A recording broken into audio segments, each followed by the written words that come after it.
the finals of the Summer Skirmish.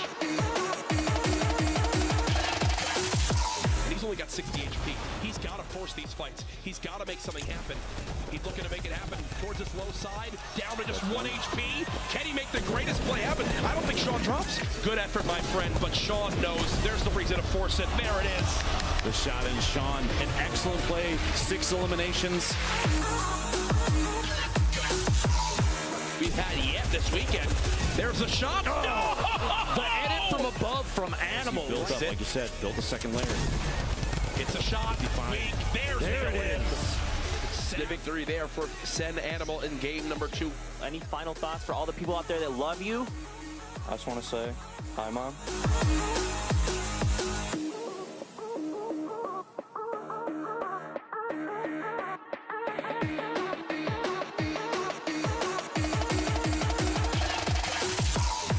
Looks like it might be a push up the hill. He might not be worried about the next zone. He might be going for an elim here to get that.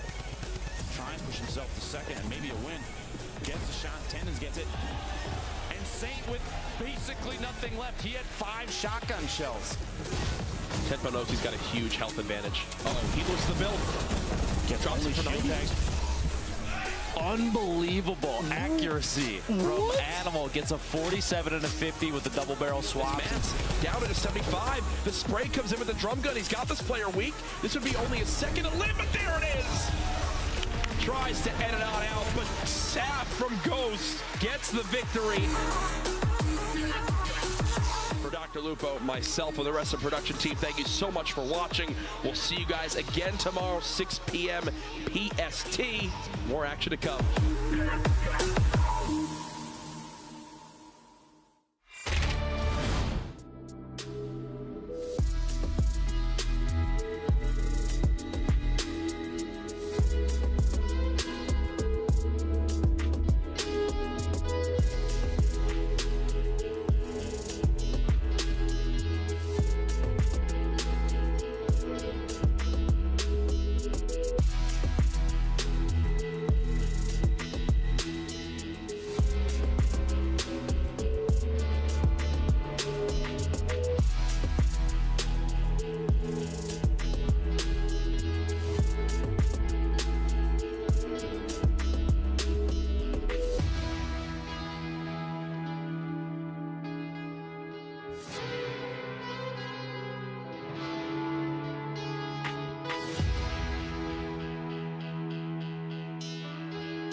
and gentlemen, we are live for day 3 of the Summer Skirmish qualifiers.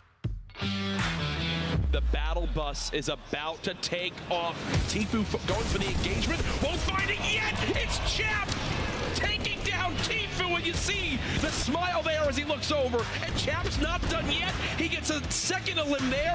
He's got no matches. He's got to go for this. There's one. Hello, Chap. Are you kidding me? Chap. Can this man be stopped? Manually to get to this point. He had it. Tempo says hello, my friend. Tempo drops the mine to just 17 HP. There's the elim, and there's the win. Tempo, congratulations. So exactly what he's going to do. Doesn't want to take too much fall damage. He's going to push in the zone. He's in the bottom fighting now. Tfue gets another one. That's 5 elims. Makes it to top 3. 2 left. All the loot's falling to Tfue. He's trying to drop on down. Can he drop his opponent in time? Tfue spraying out the build. Here he comes. Are you kidding me? Tfue with the win and the pop-off celebration.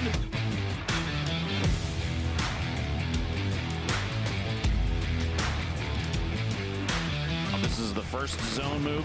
Tyler's actually has 7 eliminations. Doesn't even care. Zone. The Storm 5 left. Oh my goodness. Is this the 10th elim? Can he match Animal? Yes, he does. Base holder. Keeps building more layers. His opponent can't catch him. I think it's time. It's time to place him down. 1, 2, He's sitting right. There and you look go. at this. He's going to heal on up. Tyler's, for the first time this week, the 6-point game.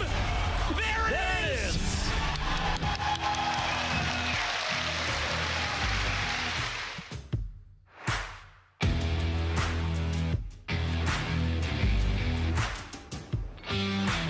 The layers there. Here it is from Gyre. Oh my gosh. And look, another Rift to go was just used. Babe Jesus eliminates one. He's got to watch this trap on the other side of the wall. Drops on down. The quick tag. Shotgun in the head. Around the corner. J-Amok with the victory. It's been incredibly exciting. We've had some really solid shots. And we're not even done yet, Courage. We have 6 games left, and I cannot wait for tomorrow.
Ladies and gentlemen.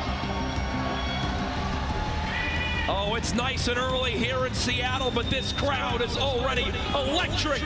The day is here. The grand finals of the Summer Skirmish. $1.5 million on the line today, and I couldn't have a better co-caster for it. Dr. Lupo joining me up here. I'm so incredibly excited. Last night, I'm going to be honest with you, I think I woke up with night sweats. The lobby today is absolutely stacked. This might be one of the most competitive lobbies we've ever seen. Okay. The Summer Skirmish culminated. This is week 8. $8 million over the course of the entire event. This weekend, $1.5 million, and first place takes $225,000 home. We've had a week of action, too. We've had a week of action up to this point. So many legendary moments. We'll have to quickly take a look back on exactly the format of how we got here to keep you all up to speed, because I know a lot of people will be tuning in today who really, Dr. Lupo, might not have ever watched competitive Fortnite before. Now, the previous 3 days, the qualifier days, start off with 3 heats each morning, each heat being 2 matches apiece, and then in the evening, if you watch the streams, if you were here in person, the qualifiers, 4 matches, and the top 33 from each of those qualifiers made it into today, Courage, the grand finals, which is 6 matches. Now, how are they going to win? It's based on eliminations and placement. 3 to 4 elims is 1 point, 5 to 6 elims is 2 points, and if you get 7 eliminations or more, and we've seen some players hit double digits, you get 3 points. Now, a top 10 placement is 1 point, second or third is 2 points, and 3 points for the victory royale. But there's some spice on top of that we'll get to here in a second. There is some spice. Now, as you guys know, there's the $1.5 million. First place, $225,000 US.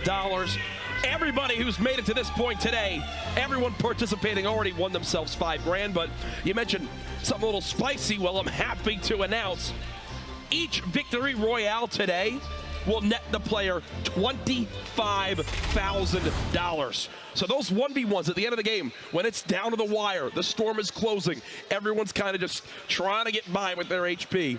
Those will be $25,000 1v1s, and then obviously it could be worth the points. It could be worth points too. The value of a single 1v1 today. Even imagine the last match comes down to literally 2 players that have performed like crazy the prior 5 matches. That last fight could be worth literally hundreds of thousands of dollars, Courage. Oh, yeah. No, it's crazy to think about how much is on the line today. And remember, this isn't just only a big day for prize money. This is arguably one of the biggest days in Fortnite competitive history, if not the biggest.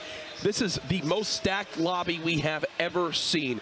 We will get into everyone that's participating, but yesterday there was a superstar, Tyler's, who had some interesting interview moments. We caught up with him once again leading into the final day.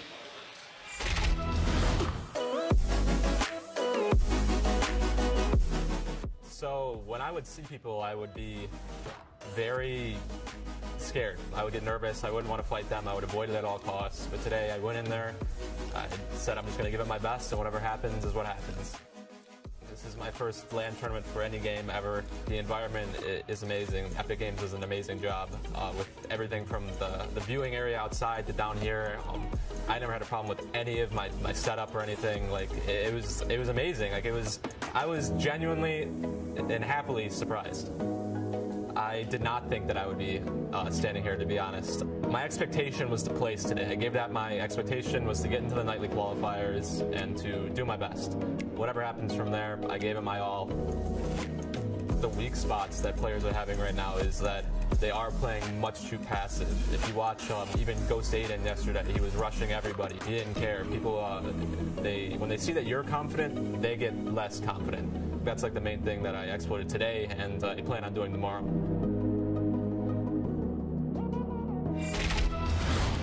Confidence is key. The big takeaway there that I learned from Tyler's, he had it yesterday, and it's a big reason why he finished in that top spot. He even mentioned doing something that a lot of these competitive players have taken very much to heart, and that's analyzing the gameplay of their opponents. He mentioned that Aiden, another player that we saw go absolutely crazy a number of games, he was just playing more aggressive, and Tyler's has analyzed that. He's seen it and kind of adapted it into his own play style. You can tell just from his own gameplay, it's paid off exponentially. Absolutely, yeah, and it shows right there. We've talked so much about how aggression pays off. He mentioned Aiden too. Different play styles. Because of the rule set we have this weekend, playing passively and going for victories, victory royales can be your key to success. Playing high energy, going for those early elims could be the key to victory. But either way, we have a ridiculous day ahead. It cannot be stressed enough. Get involved in the conversation on social media. Use the hashtag #SummerSkirmish. Give us your predictions. We set it back on day 1. We're here on the final day. This is your last shot to show everybody that you called who was going to win today. And again, these events would not be possible without our incredible partners. We'd like to extend our thanks to Logitech, Astro Gaming, and Respawn Products for supplying the peripherals and gaming chairs here at PAX. Major thanks to you guys because, again, these events so incredible. If you've been here to experience in person, you just see this is unmatched in esports right now. What a blast. It's absolutely insane. And if you're here in Seattle, if you're at PAX West, do yourself a favor. Yes. Come down to Lot 73. That's where everything's happening. We got 6 games today to play out. The story today is going to be incredible. And I thought, honestly, Courage, after day 1, it was so exciting. I thought to myself, there's no way that can get better than this. And then day 2 happened, and we had even crazier plays. And then day 3 happened, and we saw Chap versus Tfue multiple times in a single game. We saw players come back from just barely missing out on points in a previous match to absolutely annihilating the follow-up, and people improving their gameplay even on the spot. I'd like to point out players like Tempo, Hysteria, they played in previous days, heats and qualifiers, and we've watched them kind of even evolve as players within just this weekend, realizing the mistakes that they're making. Those are signs of extremely competitive players, but it's not just the competitive side that's represented here. There are one-offs. There are people that we haven't seen on the summer skirmish side or competitive plays, scrims maybe you've watched online. There are people that are showing up out of the woodwork, and those stories are ones that are incredibly important as well. I could not be happier if someone that was not tied to any team, anything like that, no disrespect intended to anybody, but imagine one of those guys came away with $100,000+ at the end of the day. It would be quite the life-changing experience. Either way, there's been so many announcements, so many things going on this weekend. If you've been watching, you know, each day we've been teasing a little bit of the upcoming high-stakes limited time mode, and obviously the getaway and everything coming along with that. Today we have more to show you guys as well. Again, Fortnite presents high stakes. Yesterday we took a first look at the getaway limited time mode and the new item, the Grappler.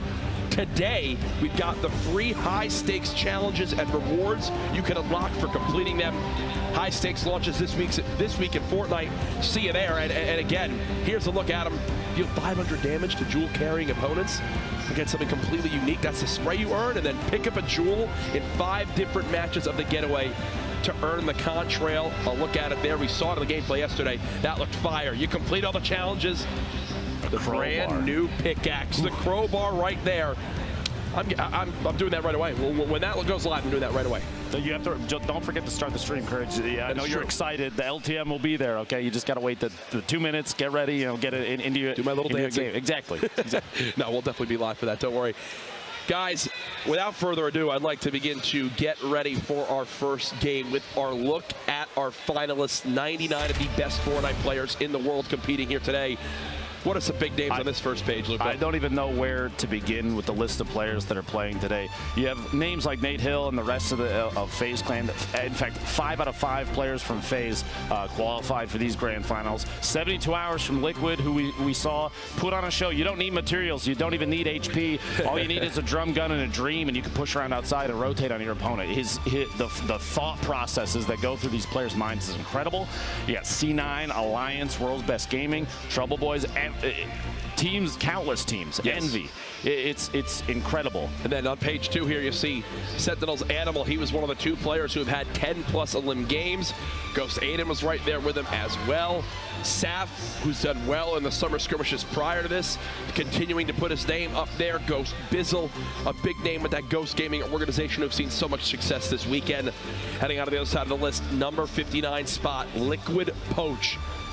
Arguably a competitive fan favorite to potentially win the event this weekend. We'll see how he performs today. And then this was from last night, and I'm just going to quickly run through. FaZe Tempo, Tfue, Hysteria, Chap, J-Omok. You look, C9 Blind is on this list. Flower from Rogue. It does not.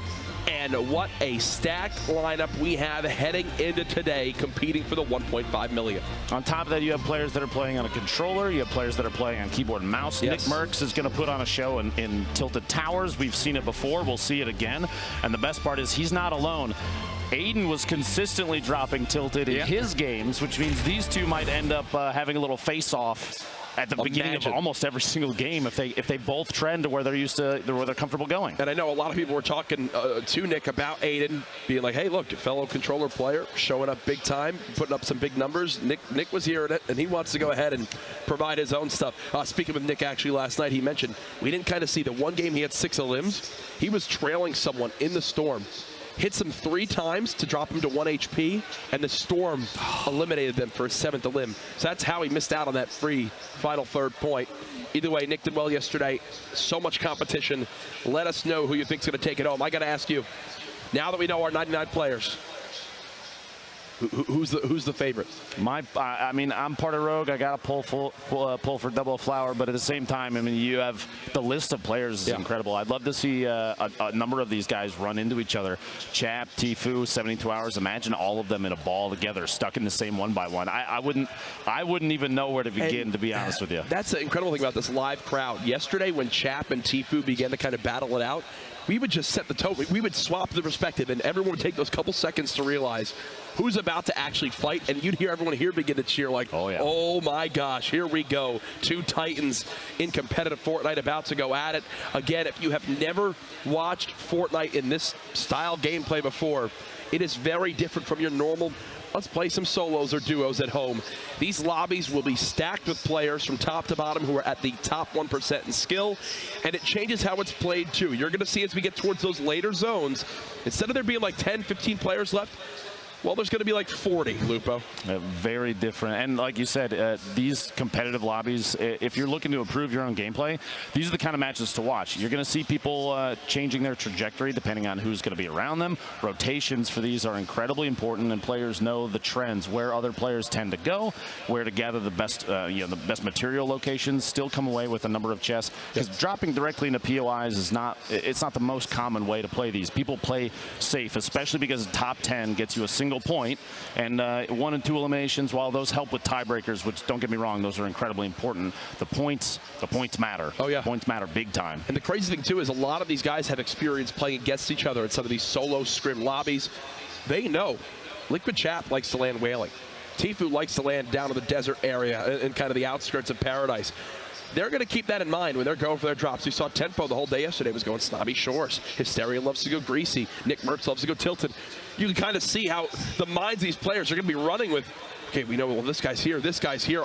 I've got to be a little bit careful on exactly where I drop. As a competitive player, do you think that they're going to make choices and decide to go to those locations thinking, you know what, I think I can beat Chap or Nick Merckx or whoever trends, like you said, Hysteria goes to Greasy quite a bit. Do you think players are going to choose to go to those locations specifically to try and get an engagement against somebody that they may think they have an upper hand on? Maybe early on. Maybe early on. We'll have to see. There's Saint, who had a pop-off celebration the other day. Everyone's in the lobby. They're getting ready. A look at the beautiful stations they have there. Folks, the battle bus is launching. It is time. In the next 6 games, we will find out, well, who is a hell of a lot richer. Let's get into it. Game number 1. Who will come out on top? Remember, Victory Royale. You win this game, you automatically win $25,000. But let's be honest, everyone here is already a winner this week. And you see in the bottom right, we're going to rotate through a number of top performers from the previous qualifiers just to take a look at where everybody's dropping. The map already getting a pretty solid spread. You got a lot of players. I mean, this is a bus straight across the middle, basically, which means everywhere is eligible. Snobby Shores, you see players dropping outside over the coast again to try and get as low as possible. Ooh, Tilted. Tilted's actually very light landing, only 4 players. 1 is rotating in from Shifty, actually completely unoccupied. I would almost, you see one is cutting back over the river, potentially seeing nobody else is going there, saying, okay, I'll gladly take all the loot. Let's go get as many as we can. There's Tempo and Snobby. No surprise there. Morgoss had some crazy scenarios in his day of playing. If you remember, so low HP, was able to get some limbs when you thought it wasn't possible. 99 players in this lobby. And no surprise here, Aiden is in Tilted. The man who surprised so many people, said the other day was arguably the best day of his life. And look at Nick Merckx, already tagged up and weak and Tilted. We'll keep an eye on him later on, but this is in Viking Village. Saf going up against Cryo. Cryo, if you remember last night, won a coin flip to make it on in today. A lot to see here up against Ghost. Saf is an excellent player, very, very good at quick reactions and quick edits, and Cryo hopefully can take advantage of his coin flip. Does not make it out the first game here. Viking Village pretty ruthless when it comes to loot at times. The building's there's a lot of tight quarters. They're playing out in the open though, and the exposure costs Cryo. This is Jack from United going up against Bartonologist. You see using that ramp edit to get a clear view. Tries to farm some extra materials, doesn't quite get a chance yet. See the feed poach picking up an elimination. It's on the Povsey. As Jack clears out that sight line. Still just watching his back for a second. I don't think, does he know Bartonologist is He might not right on the other side of this wall? Yeah, Bartonologist is just looking for the drop here. He's just waiting. It looks like there's an engagement about to go down. Bartonologist peeking the corner. Hasn't jumped out yet. Well, he's got it. That blue submachine gun, though, can absolutely shred this early on. He does have a health disadvantage at the moment. Trying to break on in. Maybe get a sight line of his opponent down low. Is he hiding into the pyramid? He is. He uses that time to pop under the shield, it appears. As now you've got to think Jack has a ton of health advantage and gets the hip-fired spread. Beautifully done from him. Yeah, he popped a big shield to go to 200 HP. And that's when it's kind of out of reach for Bartonologist. It looked like it took just a couple crits there with the AR midair on his opponent, Bartonologist. Now this is the fight. I saw the elimination of the feed, but here's Povsey going down to Liquid Poach up here. Ooh, a quick midair burst. The only weapon Poach was sitting on, a gray burst, and that was enough. Now just north of Flush Factory, you see Takada looking for where exactly Snood could be. Very low on materials. At least he's quite healthy at 175 HP. Snood at a major disadvantage there. Looks like he'll go ahead and just kind of leave this build for now. Maybe try to farm up some trees. Get himself some wood here, Lupo, to build. Didn't want to get caught in a 1v1 in a tight quarter situation against Snood. Not enough materials early game to engage inside a building. Players typically use like a wall or a ramp mid-fight to stop even just a single shotgun blast if the timing is perfect. You saw there quickly the circle, Courage almost perfectly centered, maybe a little south side, which means pretty much everybody, unless you're maybe in Junction or the very top right, the northeast corner is going to have to, they have plenty of time to farm up materials, which means I would expect late game fights to be very competitive. Typically if the circle is shifted hard the one side or the other, you know, top, bottom, east, west, wherever it's go. If it's very far away from players, those players are almost easy pickings just because they don't have the materials. And in competitive games, Courage materials you almost choose over anything else. Turkey Lips, who led day one with eliminations of the qualifiers, looks like he hasn't skipped a beat. Catches trouble was X is off guard there through the doorway. Looks like Jay Cuddy's trying to bait with the trap here. Somebody must be in the area. World's Best Gaming's Unicorn rotating around the outside. I think I saw him yesterday wearing actually like a rainbow sweatshirt. It's pretty cool. Nobody with 2 elims yet. And again, to set the tone for just how crazy these games are, how different they are from what you're used to playing at home. There is still 78 players left in the lobby, and the first zone is about to begin to push. That was Punisher cutting down his opponent there. But yeah, look at that, Lupo. I mean, at home, right? You probably have, what, 35 players left at this point? Maybe 30? 78. I think players are taking the passive route for this start to today. Now, there's a high number of players that have 1 elimination. Nobody right now has 2 currently. Horrify goes down to Mac from Soar. The accuracy on the shotgun shots from a lot of these players today looks fantastic, which means it's gonna come down to who makes a mistake first. Goodness. Look at the ramp block from Aiden onto Crunch. He blocks the rocket, it damages Crunch, and then he follows up with the elim there. Aiden still in a good spot. Nick Merck still alive. These two, the 2 kings of Tilted that we've seen so far this week. It does make me wonder. We've seen players analyze each other's gameplay. Aiden most likely very aware that Nick Merckx goes to, I'm going to be honest, the same building almost every single time. Do you think he's purposely avoiding an engagement if possible? Listen, Aiden's gone basically everywhere around there, but in the engagement feed, Emat just took down tempo from last night phase of the 4 games. Phase 1, 3 of them. This was actually Tyler's in an engagement with Painful PvP, and right now Painful looks like he had all the advantage, and yeah, he did. Tyler's down early. Our kind of outspoken player from yesterday unfortunately drops here early in game 1. Now there's still 5 games left for these players, even after this one has been completed. So a bad game or 2, it doesn't spell the end. Is this Nick versus Aiden? Is this Nick versus Aiden? Shot to Nick Merckx goes down. Aiden says, "Welcome to Tilted." And there, oh, Aiden letting him know. I gotta say it, hi Twitter. That honestly. Right there, folks, is what it's all about. Aiden knowing the reputation of Nick Merckx. Nick Now seeing a new controller player trying to claim his tilted area. And, well, I feel like that's a battle we're going to see a lot today, Lupo. Psalm building up against, I believe it is it Levake here up in the sky. A lot of layers here, and there's a kind of a third player potentially entering, maybe 3 or 4. They're very exposed right here. I'm surprised. I was going to say, I'm surprised no one has begun shooting down the structure here. It looked like it was built extremely vertically. They're kind of exposed. Yep. Psalm's got to be very careful that it doesn't look like he has a bounce pad. I would expect him to kind of have it out. Aiden has just claimed Tilted Towers as his own. Takes out. Ladies and gentlemen, Ecstatic. There are about 15 players at least who have won a limb in this game. Aiden, the only one at 3, has earned our first point today. Aiden continues his tear as he has claimed Tilted Towers. We said 4 people landed there at the start of this game. Everyone was eliminated by Aiden as he's now at 3. The zone is starting to, it's going to have to start pushing players in. You're going to see people that are, this is kind of the beginning of the mix-up. You know, chaos typically happens. The storm closing now. We're going to see where the next circle is. It's centered over Tilted Towers, which means Aiden doesn't even have to move. He's big chilling right now. There's a drop coming on in as well. Aiden's thought process, it looked like he basically said, you know what? I know Nick Merckx is going to go big gray. I'm going to land at double L's, loot big red, loot the new building, and then once I have everything I could ever want, then I'll challenge Nick at big gray. And it worked out perfectly for him there. He's still maxed on HP. Here's Boyer, who we just saw pop a medkit to get to full health. Over to Mercedes now on the edge of the football or soccer stadium. So he's trying to spot this player. You hear listening for those audio cues. It's actually WVG Punisher who took down Tempo earlier on. In the feed, Tfue takes an elimination there on Powder from Alliance. That is his first elim. Poach still has one. The list of players that are sitting on 1 elimination now is monstrous. Jay Cuddy actually has 2, but still Aiden, the only one, you see the board there, only one with 3. The only player with a single, Aiden actually just picked up his 4th elimination, which puts him 1 away from a second point. I mean, can this man be stopped? Engagement down here, though.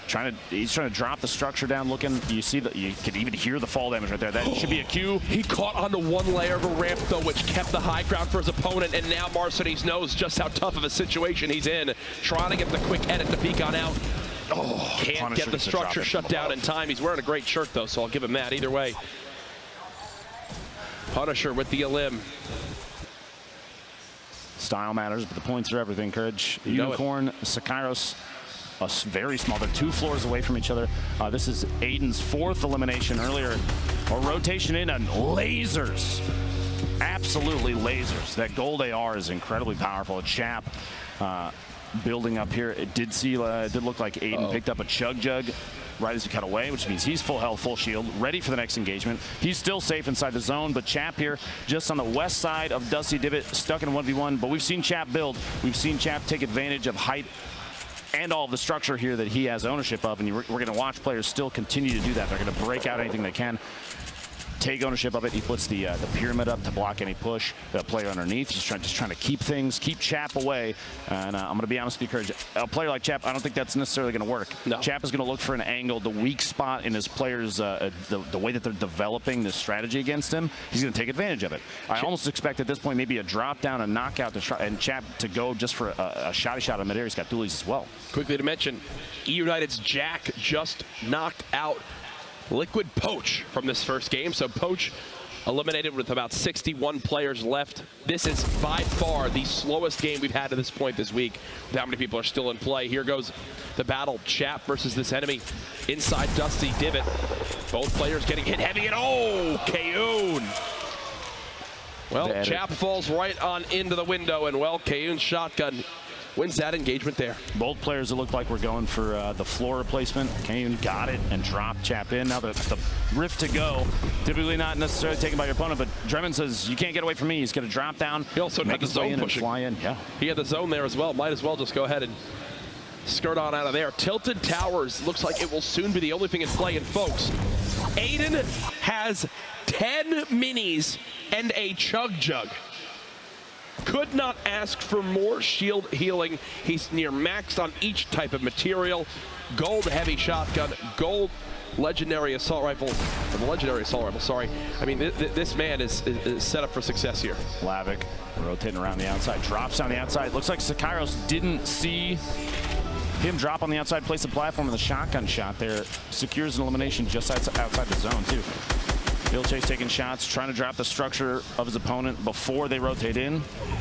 He's just hanging out outside the storm, but it's only ticket for one, so it's not enough damage to worry about, but he has to build himself in. His opponent got a top down on him, got the height advantage, but he has an ability to edit out.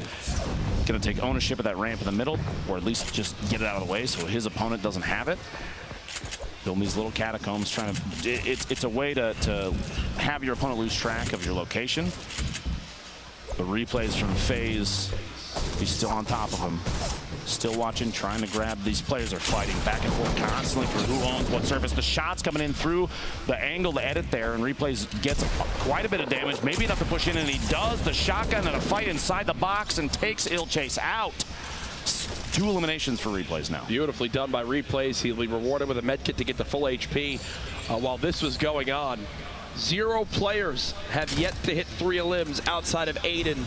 And while that fight was going on, Aiden actually moved up to 5 eliminations now at 2 points earned this game. Jay Cuddy just earned his 3rd elim to put him at 1 point as well. Apparently Aiden's 5th elim was actually a trap that he left behind in a building in Tilted, and someone ran right through it. That's not the first time he's done that either. During his qualifiers, that his 8th elimination in the 2nd game came from a trap as he was rotating to the west. Remember, that is incredible. I love those. 8 elimination 2nd game heading west. I specifically remember where it building. happened too. Okay, Looper, jeez. It's that dad brain right there. You're showing it off. I love it. As Aiden, he's got another player close. He's got a launch pad at his inventory as well. Tilted will be out of play soon. You see, as he enters each room, he checks the roof for any traps. Make sure he can't sprint on in. In the feed down there, Replays from FaZe going down to Kayun, who just took out, I believe, Liquid Chat before that. That is a stack of eliminations to be proud of right there. Jack from EU with 3 elims, Jay Cuddy still 3 elims, and Aiden with 5. That's 3 players currently with points. Aiden having 2, the others 1 apiece. Looks like Aiden has a player on the inside and here trying to take ownership of the wall so he can get the edit off. They're just holding on tight. He's going to have to rotate around potentially on top or push up the stairs. Change the angle of engagement.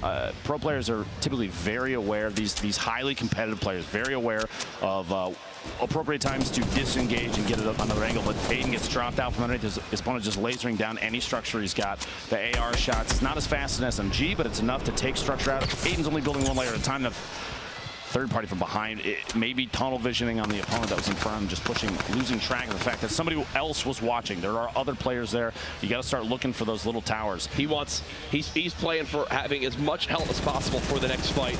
Gonna chug here for the extra 50 shield, as there's a ton of fights going on around him. That was Boyer who just cut down Cease. You got Lanane from Envy down there in the river. Does Aiden continue this aggressive play? Looks like he will. He wants this right away, Lupo. Tyler's even analyzed it earlier in the interview. There's Coyotes, we mentioned it earlier in the feed, eliminating Replays, and here's the actual engagement. Taking a top down here, he's going for ownership of these structures so he can get the edit. These are my walls, and he wants the shot whenever he wants the shot. Here it is, 153. Can't ask for much more from your shotgun. Right there, as we head back to the action, you're Tilted. Looks like Aiden's trying to build on up and match his opponent. Boyer, I think, has slipped on out of that lower box. He will have to move quite far for this next zone. This end game really near 0 areas of interest. You see kind of in the river, and how awkward is this? It's 2 cliffs and a low valley. Look at how dense this circle is. This rotation is going to cut a lot of players out. There's 49 players left. 49. This is the most we've seen, I guarantee you, at this circle. 53 seconds and people have to move it. This is potentially a time for Aiden to shine. He might be on the outside of the circle, Jack, but you have an option here to not worry about placement, go for 2 more eliminations and secure 3 points very early in this event. It could be big. Here's Vape Jesus, one of our players on the verge of earning 3 elims. All these players stacked up in these builds. It's like Saf's in a fight here, drops to just 50 HP, but he does have a slurp ticking. just so people are aware, looking at the map right now, oh, the rocket from Saf down through the edited hole gets Vape Jesus underneath him. That's 2 eliminations. But on the map right now, there's one player on the far west side that is not moving. I would almost anticipate it's somebody that has a rift to go. Brandon from GS, who came in second in an engagement against 72 Hours. We saw that outside of the zone rotation on Brandon, but he's saying this is my time to shine. He's trying to track Bizzle down and Fuzzy simultaneously. 3 players stuck in the structure, and he's going to tunnel his way out. The layers over the top to protect from any above shot. Waiting. The jump shot on Fuzzy gets his first element. Brandon's going to maybe look for a second. His shots come in. He's rotating inside the storm. It's such an important piece of this is to maintain forward movement. You don't want to get caught outside. Players will take advantage of that. Remember, that opponent now hears that audible shield tag, knowing his shields are gone. I'm down to just normal HP now. Going to go ahead and wait on out as he'll have to back up. I think the tree kind of blocked him on his rush on up there. Down to 42 players left in the lobby. This game is going to escalate very, very quickly. I can promise you that.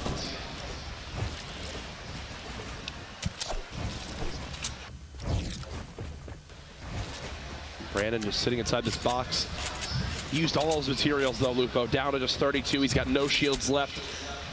This is one of those awkward scenarios where he's just hoping people forget about him. Jack, there's 42 players left in the circle, and it's time to move. North side is where everybody's got to go, which means if you're in the south, like Sinfully here, you're going to have to fight your way out and see what you can do. Rockets coming in. There's going to be a lot of this happening. People going for splash damage eliminations. Take out any structure they can, and Hysteria trying to get an elimination at the zone there, but Saf secures it on Sinful.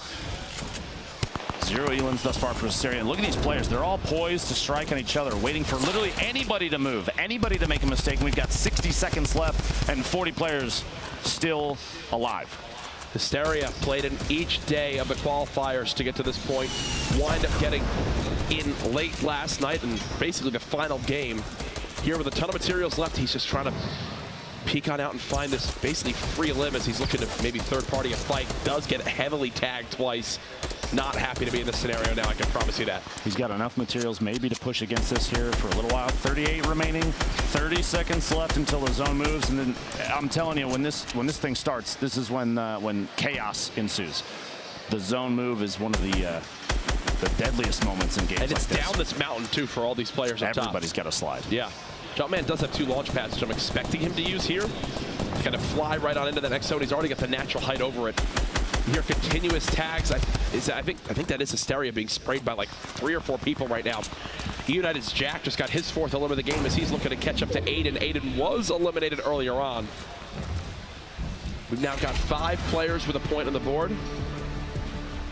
It looks like these were 2 players fighting earlier on, Lupo and Shifty. This kind of shows just how they both fell. Don't stick the landing on the way in. This kind of shows how players are. Oh no! Oh no! You see in the feed, Jumpman eliminating Aiden. We at least know who hit his head went down to on a tree and was knocked down. Here's that move we mentioned, down into the river. What an ending to this first zone. Hysteria there. You see the shotgun elimination on the knees. 32 players still remaining. Typically at this point we're at like 13, 14 players, and we're at 31. This is a good example of how high the nerves are here. He just got a drop.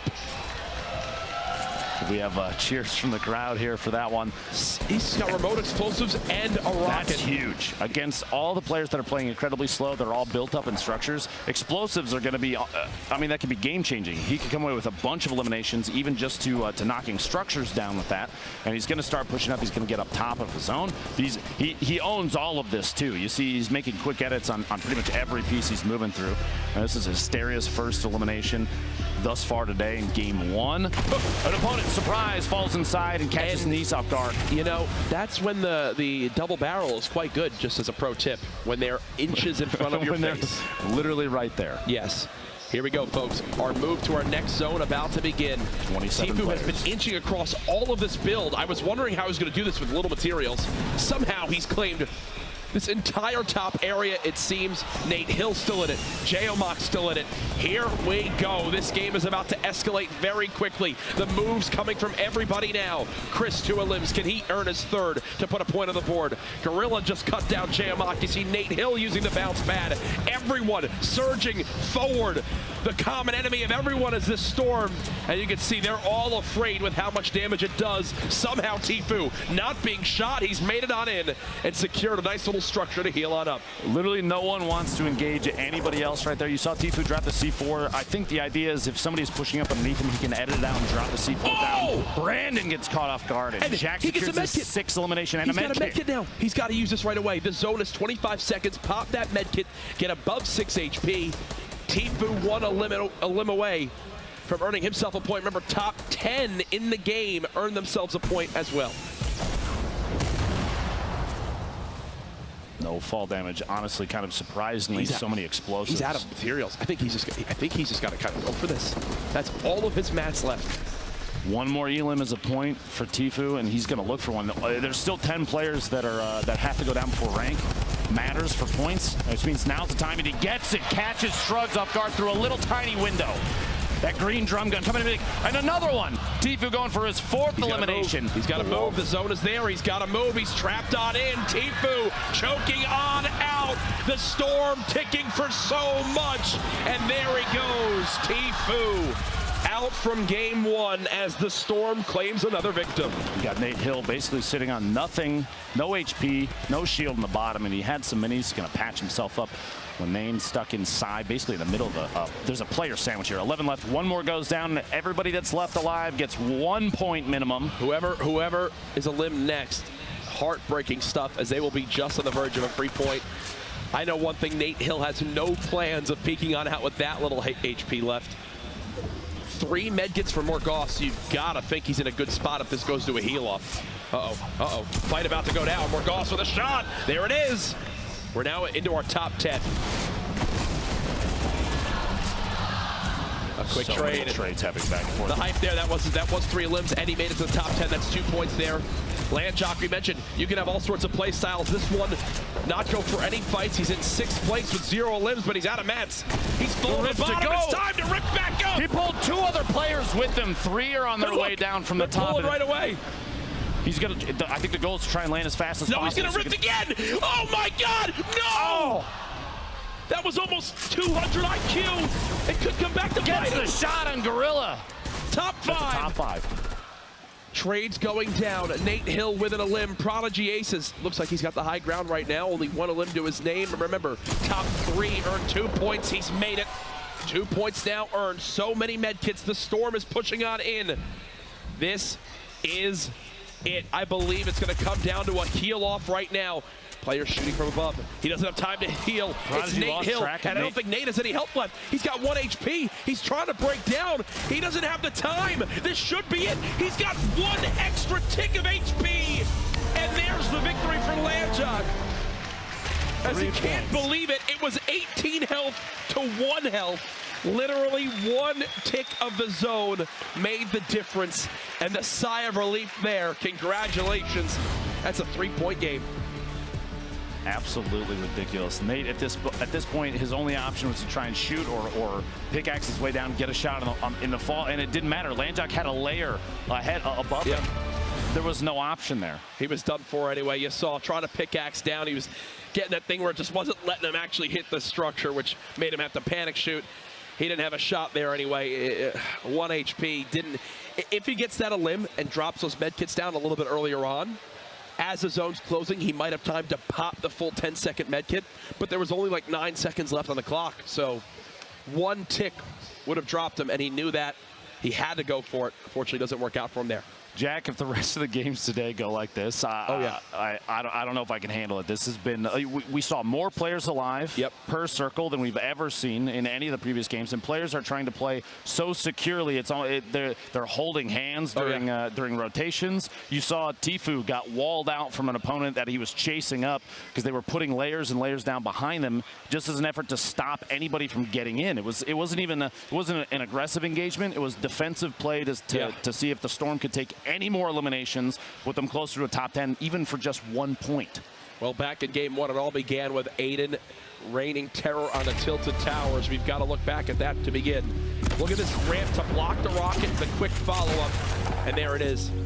The player, I think, tried to port-a-fort, but unfortunately landed above him.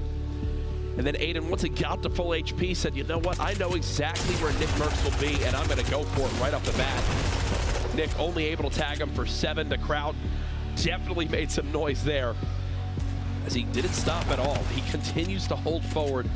He wants to bring the fights to his opponents and get right in their face. That's multiple window peak engagements from Aiden, taking advantage of every little bit of cover he could. Catches another player off guard as they rotate in through a building.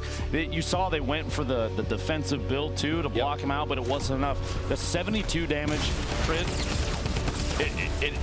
it'll almost jar players. That amount of damage that fast, it's the same effect as maybe getting hit by a hunting rifle shot or a sniper during a rotation. You get frazzled very quickly, and you'll see players build defensively, and sometimes it's not enough, especially when you have accuracy like that. Oh, for sure. And that's just the look at some of Aiden's plays. There's obviously so many other players out there. Kayun had, I believe, eliminated Chap, then went on to take down Replays as well. So 2 bigger names. This was the battle versus Chap that we followed for quite a little bit.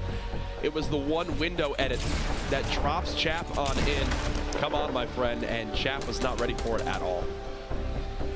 See versus Replays the box inside, and Kane's trying to take advantage. He'd take ownership of the structures above. He goes for it and forces kind of a rotation out. Players will see ownership change in the structures, and they'll make moves to get away, to say, okay, you think I'm inside there and I'm not anymore. And Replays caught off guard. Almost Kane saw ahead. He predicting other players' movements is huge for these guys, and couldn't pull it off that time, but a valiant effort. He earned 3 eliminations. That's a single point, and he should feel fantastic about that. That's more than we've seen in the previous qualifiers, people that have advanced to today. So every point counts. Every point counts. Yeah, well, we actually, at the end of the game, had a crazy, crazy little rift to go play. And remember, when you pop that rift, there's like a little verticality element to it. Well, it'll pull people in with you. So he drops on down. Landjock uses it, sucks 2 people up with him. Then you see here, it was Nate, Landjock, and Prodigy Aces. Landjock decides, I'm going to drop on down to try to take the rift again to resecure the high ground. And literally the second he goes to sprint into it, it goes away. Shortly after, he does get that elim, but then is traded fight, or sorry, it's what keeps him alive then to stay alive and then go on to win that game. That was the one elim he needed. The awareness from Gorilla right there, even though he didn't get the elimination, just as the second he heard the mini get popped, the sound of the shield, he opted to edit the stairs, push in through, and try and go for the elimination, and Landjock, the accuracy, and that double barrel, it just hits like a bus. It most certainly does. I actually do believe we have Landjock, our Victory Royale winner from Game 1. We forgot to mention, he just won $25,000.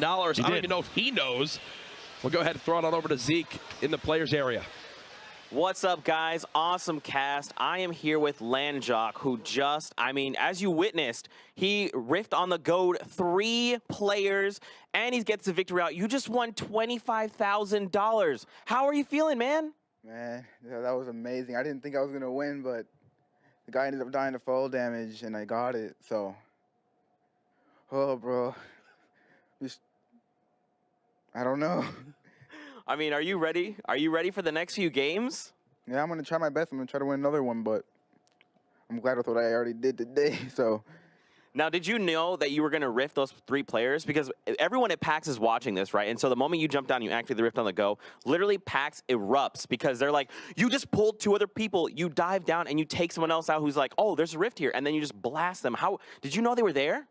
No, I just knew I didn't want to die, so I did it. And I saw 2 people with me, so I'm like, well, I'm going to try to go down. And it worked, so. That's awesome, dude. Any strategies you've got going into the next few games? I'm just trying not to die. I'm playing for placement, so just going to try to survive as long as I can. Dude, best of luck. Congrats on the victory out for the first and the $25,000, dude. Good luck in the rest of the games. Courage. Boys, brilliant, brilliant stuff. You mentioned $25,000 richer, but Landjock sticking to his kind of game plan. I want to survive. I'm playing my life, and it worked out perfectly there. Literally the only elim he had to get, he was forced. Like he had no option but to fight him there. Yeah, and it's funny, the playing to stay alive, it seems like he's not the only one. We've seen circles with 40, 50-plus players remaining, and the number of builds that happen during a storm rotation, when the circle starts to move, that's one of the deadliest moments in the game. You literally see the field get cut in half. 100%. Because people we saw multiple players eliminated by fall damage at the same time, rotating over Shifty. We saw people landing inside boxes next to each other, not realizing that there's 1, 2, 3 players above them, and they're forced into engagements. And right now I feel like people don't want that. People are trying to avoid fights because there's a chance if they miss a shot, if they don't build at just the right time, any little mistake is gonna cost them. So something tells me this isn't the last time we're going to see these last zones go down to the storm claiming the final limb, right? I feel like this is going to be the theme of today. Strap in. It's going to happen more than once. And honestly, it's so exciting and so hectic. There's so much happening. The top-down angles that we're getting on these it's incredible because you can really see it's a stampede of players pushing to try and get inside the next zone. And it's not always shots that are determining who stays alive, who makes it to the top 10 and gets a point. It's appropriate builds. It's intelligent positioning. It's foresight and reading your opponents, and it's happening every single time. These players are processing information so fast. So much stuff going on. It's crazy. As we get the next lobby ready, we will be hopping into game number 2 very, very shortly. I can see it getting updated on my screen. But there's so much stuff going on. Families here attending this event. We actually caught up with a father and son Fortnite fans. Let's hear what they had to say. My name's Sean Shevlin, and my gamer tag is YoungPrism98912. We're from the Portland, Oregon area, and this is my son, Rylan, and he plays under the same gamer tag, but he earns all the points. So you had heard about it at school? Yeah. Yeah. And he kept begging me and begging me and begging me to play. So finally I told him if he did his homework for 2 weeks straight and didn't whine about it, we would download it and he could play. And so we did that, and he started playing, and now I play a pretty good amount with him, and I teach high school math also, and so I brought it into my classroom actually a lot, and the kids love it. So like this week we did a lesson on graphing, and I took the Fortnite map and we did quadrants and we graphed on there. So that was another reason I came up, was I was like, I'm going to tell all my students that I competed in summer skirmish. My go-to strategy is camping. Where do you like to land? Tilted Towers. Oh, my favorite gun, the one-bolt action sniper, because I am a terrible shooter. So if I can't get you in one shot, I'm probably dead. I like the clingers because you can just like throw it at someone and it just like sticks them, and then they just blow up. Really want to win $5,000. I feel like I might have a chance of making it through some qualifiers, and maybe I can get there. So you're gonna get wrecked.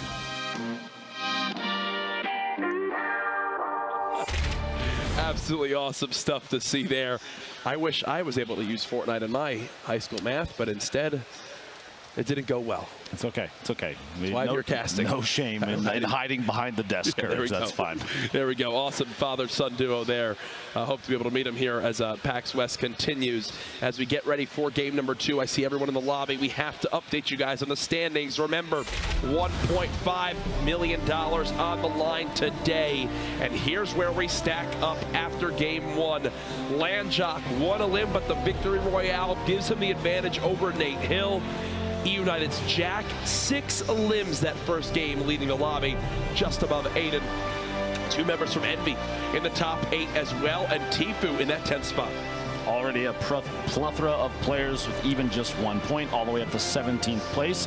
And then after that, eliminations decide, as well as their placement. The tiebreakers came in pretty big previously. It was running around in the player area. You have to remember, too, if you're watching, the player area is completely separate from where we are, so they can't hear us at all. But what they do know is shortly the bus is launching, game 2 beginning. Courage. This is absolutely crazy here. I'm looking around. People are enjoying the Der Burger free food. There is a line down the block in hopes to get in here. It's gone from standing room only. I'm pretty sure people are just laying on top of each other at this point in hopes of being able to watch. It is a blast here right now. The energy in this crowd is insane. And ladies and gentlemen, here we go. Game 2 starts right now. east to southwest trajectory. Wailing Woods pretty close to the beginning of the bus, which means a handful of those liquid players, they do tend to the northeast corner of the map. They're going to get down pretty quick, which means I expect to see them in the feed earlier than other players if they do land in a kind of a hotter drop. Retail, and you have people floating down to Paradise already. Fatal is going to get occupied. I'm curious if the Cube is going to come into play again at some point over the course of the day. We're just getting started. I'm sure it will. I'm sure it will. So you see a beautiful look at that free camera, just watching around where people are going. Landjock says, I just want to stay alive. And apparently staying alive means landing near Tomato Temple. Flower, I think, picking up potentially the first elimination of the game gets Prodigy Aces. Topboy and Fade both picking up an early elim as well. And landing zones. And right there, instantly picking up the ammo box. That's something that's actually so key in these games because we reference ammo so often. And what, already a three-person rift use? In a panic situation, it looks like, if I had to guess, Cryo started engaging people with this TAC shotgun. And then they popped a rift to try to get out. One of the enemies popped a rift to get out, and it looks like it was a good way to disengage the fight. They'll live to see another day. Cryo, you have to remember, was the player that won the coin toss from day 3 qualifiers. Hoping to put on a good show. That coin flip determined whether or not he was making it here. Gave a coin flip for $5,000 as well, no matter what place he lands. GS Brandon here, a number of players landing here at retail, and they kind of all chose their own home and said, okay, I'm going to loot everything here before I push out. Everybody else, please stay inside your homes as well. It's like a gentleman's agreement almost sometimes. You very rarely see someone drop in at a house in retail and competitive games, get even just a single chest, and then immediately push to engage, because you might be missing out on other loot in the house. They're going to take their time, smack all the furniture inside the house. Hysteria here. We talked about Hysteria lanes greasy very consistently. It's our spot. We're the greasy boys. Northwest corner, and actually the first circle, kind of a northwest focus. That'd probably fire. But no, either way, over towards the racetrack. Multiple clingers coming on out. Remember, clingers recently updated. Now act a little bit differently when you stick 2 on a wall. As instead of them both instantly exploding, once the first explodes and destroys the structure, the second will fall down from there and then cling onto the next thing that's there. So instant explodes are a little bit tougher to have happen now. That's Tyler's from yesterday, just backing on up. Didn't have the best game 1, looking to rebound here. Punisher in Pleasant Park. We had a look earlier. It looked like roughly 4 players were out here. You see there, wow, what a quick swap from the player inside the box. Punisher takes control of the wall, but his opponent re-angles the ramp inside to act as like a second layer to protect him just from that window peek that Punisher was going for. An excellent play there from Rio, but he's going to rotate around underneath, and Punisher is tracking him, following, trying to get another wall replacement. Rio staying on top of ownership of those surfaces, and Punisher's going to have to find a second angle, and he almost does the window there, but Rio's edit there. He swaps and changes the angle of the ramp to act as protection from Punisher's push. Yep. Punisher's going to have to find a good angle here. Rio's clearly on top right here. of his edits. The top down. They actually bounce off each other. Punisher swapping back to the shotgun. Another tag. They're both so low. How many HP? 38. Rio with the elim. He'll go ahead and bandage on up. This is Wheats. Wait, what? The Kobe nade kill. Shuts it down. A single one gets the Chris. Grenade kill from 81 meters. Goes for a second. If he gets this, are you kidding me? No, there's no way. Close, okay, close. Aiden, tilted towers. Not surprising, which means Nick Merckx. Oh my goodness. 1v1 round again. 2. This is going to happen all day. Aiden, each time he's fought Nick so far, has been at max HP. He continues to put himself in great positions to have the advantage. Nick now waiting, listening, knowing it's got to be Aiden nearby. These guys know what skins they wear. They know the routes they like to take. You'd think whoever wins this fight will claim Tilted Towers for this game. When Nick hears that chest open, he knows exactly where Aiden is. Here comes the engagement again. So far, Aiden eliminated Nick back in game 1, and Nick looking for vengeance right now, trying to spray on down with the LMG. Aiden building walls. Nick in the engagement. The tag. The shield's now gone for Aiden. Nick with the advantage up to this point. He's got to push the agenda here. The crowd getting behind Nick Merckx. You hear the chant going out of the background. Nick has matched the build. build. Aiden with the high ground. Nick 132 HP. I believe Aiden has just a little bit less. But as I say that, you see Nick with a little bit of a grimace there as he gets tagged for 60. The 1v1, the quick block there. The battle of the century. Two of the best controller players in the world going at it. Aiden down to 2 health. He's going to have to big shield here. Nick wants this fight. I can tell you, he wants to tie this 1v1 battle up at 1-1. Aiden now on the high ground of the building. Nick, I believe, is disengaging for the moment. I'm sure he heard that big shield, Lupo, and that might have been enough to scare him off. What comes to the chest to slurp as the crowd knows just how good that'll be. That'll put him up to 77 HP as they've just disengaged. They'll both live to see another day. Oh my goodness, Lupo. Players of this caliber, are you kidding me? Players of this caliber trading shots like this, disengaging. We're going to see these two, I guarantee you, before this circle closes, the next time. They will end up having to fight each other again. Round 3 almost, and Aiden's going to drop on the outside. These drop downs, placing the floor to stop himself from taking any fall damage. He's going to end up 176, 177 HP total here. I feel like this crowd is fine with just a $1.5 million Nick Mercs and Aiden only in Tilted tournament. 1v1 in Tilted I'm all for day. It. As they're both going to go ahead and reset. They're the only two here, I think. You have a couple There's players a couple people now on the outside. But that's why they're just like, there's so much loot still on the map that they know, oh, this hasn't been touched, this hasn't been touched. Will they come across each other again soon? Last we saw, Nick still didn't have shields. Here's 72 hours. Let's see how this went for him. He's got the Chug Jug ready to go. Oh, no. Oh, no. Oh, no. Well, that is... just a heads up, that's not good, actually. Blowing yourself up with a Glimmer. Oh, replays with a quick scope the other day. Feels some of the counter shot there from Painful PvP. We've got Flower from Rogue. 2 eliminations already, which means the third one will pick him up a single point. Aiden still back here. Oh my goodness. But round 3. Round 3. Nick Mercs versus Aiden, 2 controller titans hanging out in Tilted Towers. Here's the thing though, Nick has no shields. He basically needs Aiden to walk on into the double barrel and say hello. He's waiting. They are 1 pixel away. Aiden charges in. The spray! Aiden again at 20 HP. And this crowd erupts again. Look at the loot next to him too. He already has a rip to go, a second rip to go on the ground, and the bait to swap there. Unbelievable. If Nick has any shields or if Aiden doesn't have 200 health, you gotta think it's done. And look at Nick, realizes just how close he was. Aiden chant going out, there was a Nick Mercs chant. This is the battle of everything right now in these early games. Absolutely unbelievable.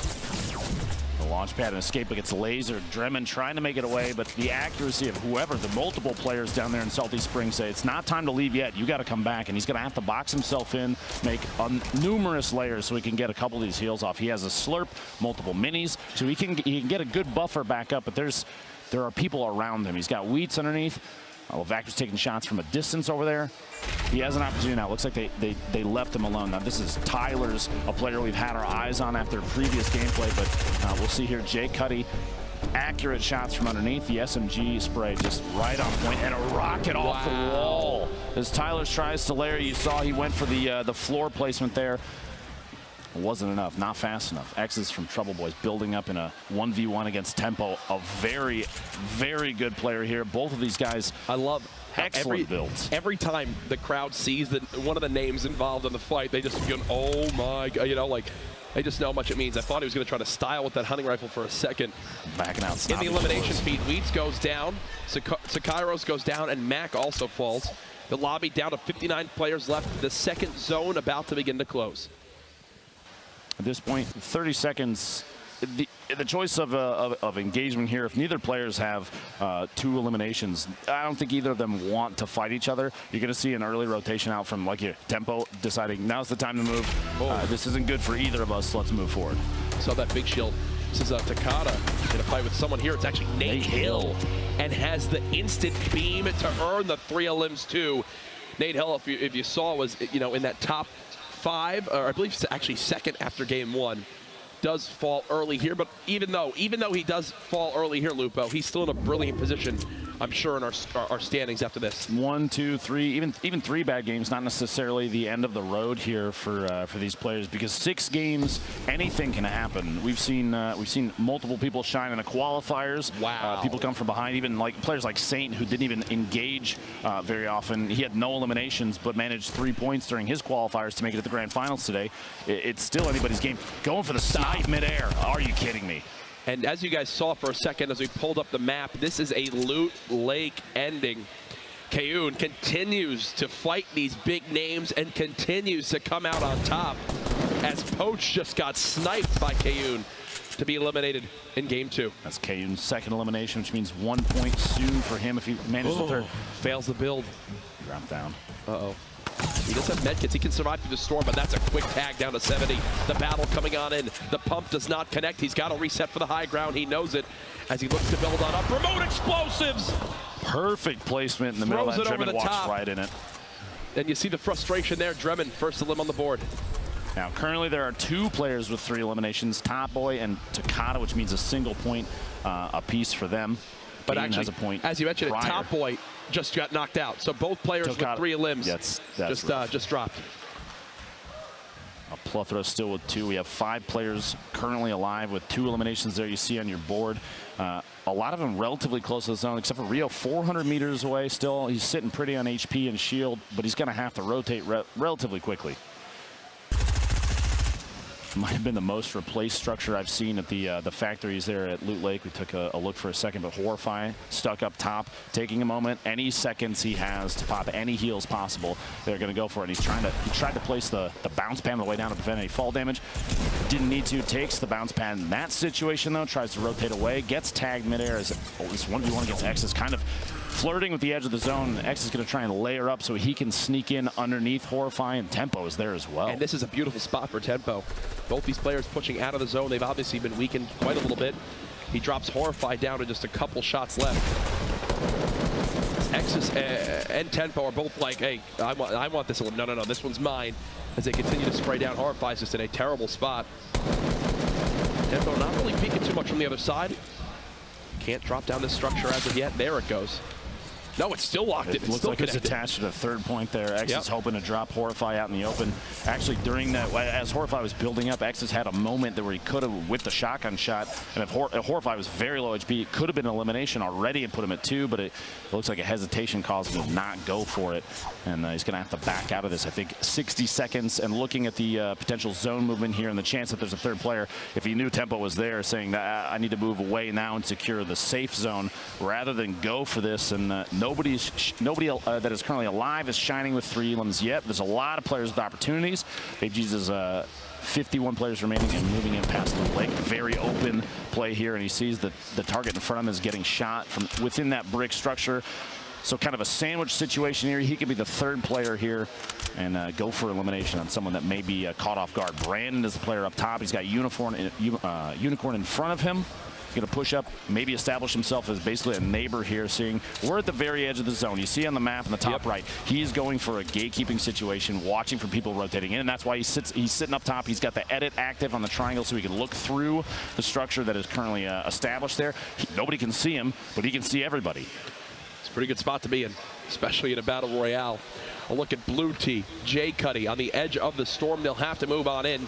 There are 49 players left, and this zone is getting very, very small. You'd expect the lobby to begin to drop quick, and here's the gatekeeping you mentioned.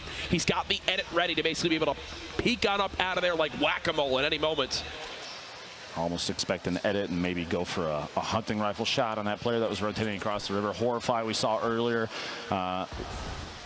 I almost expect him to go down. That means this means he rotated out past Tempo, moving towards Loot Lake, trying to go for the safe zone. That's the key right now with 47 remaining. And we haven't really talked about it a lot today, but you see these players, where they hit these trees, they drop them down to just 50 HP. For the viewers at home who might not realize, what is the thought process behind that if you're a pro player? So if you finish a tree, the leaves kind of get kicked up in the air. There's an animation that plays that gives away position to these players that are extremely attentive to their surroundings constantly. So you see a tree go down, you you know someone is harvesting that area, it's giving player location. That information can be incredible. That one, an easy knockdown because it's built within the structure, so it's not gonna give away too much. Plus, any materials are important. The players will opt to not finish trees very often, just so that they can remain as hidden as possible. Kevy here, 0 Elam sitting inside, well inside the safe zone, watching outside this little window, using the camera angle to look around the corner, not exposing himself, and watching for player rotations, an opportunity to take shots at literally anybody. You see Jamok in the middle of that with popping a med kit, almost no HP remaining. Kevy in the feed, Vape Jesus getting an elimination on Turkey Lips, who we saw go absolutely crazy. Turkey Lips did have 3 Elams though before he went down. For everybody at home, that is a point secured, so we should feel great about that. And there's still 4 games left after this. He has many chances ahead of him. Blind in the feed getting elimination. Before we cut away to this very wide angle shot, you can see this shot is so important. You can see how many players are starting to build up around Loot Lake, a very uncommon location for players to favor because it's so exposed. Courage, fighting in the water it slows you down, and you have to have that extra floor layer. You see even where Kuroz is sitting here, there's nothing built underneath him. If you're on Loot Lake, you've got to use more materials to even build the same established location, and that can be tough, especially in late game situations where building is everything. Jay Cuddy spraying with the SMG. Ecstatic was so weak, so that's a quick cleanup. Aiden just didn't stick the landing. That is Jay Cuddy's 3rd elim, which will put him with a point on the board. I believe that's 2 so far for him today. Blue T chasing this elim down. Look at how weak he is. He's got him down to just 1 shot. You'd expect Blue T to clean this up, but no, the launch pad to disengage. I think he's going to live to see another day. I'm going to be surprised if he doesn't pick that double barrel up. There Look it at is. the loadout. There My gosh. 7 minis, a big shield, 3 legendary weapons, and just drops them on in. And well, when you got a drum gun that close and you'd have no shields, you're dead. There's no other way to put it. I like the comment. Blind, the tracking on his opponent there. Powder went for a jump over the top to try and pull like a jump 180, and Blind, the accuracy during tracking and players that are moving that fast, that close to you, very high sense players, just because of the rate at which they have to build. The Blind so accurate. This is Animal, who's just hoping he can get a mini off or 2. Hysteria's still live. He's already in the next zone as well. 1 elim to his name. 38 remaining. There's this wide angle shot in the top right. You can see multiple players engaged already in the modern building over there. You have Hysteria kind of taking a look, gets the elimination on the Animal you see there in the feed. And that's the right idea. He sees that fight, and he's saying, wait, that guy's probably weak. Let me try to spray this down in hopes he stopped for a second. That player, Bolt Naga, only had 25 HP. Yes, he's not able to finish the elim, but it's the right idea when you try to third party one of these fights. This is the 3rd elim for Cuddy from earlier on that we did see.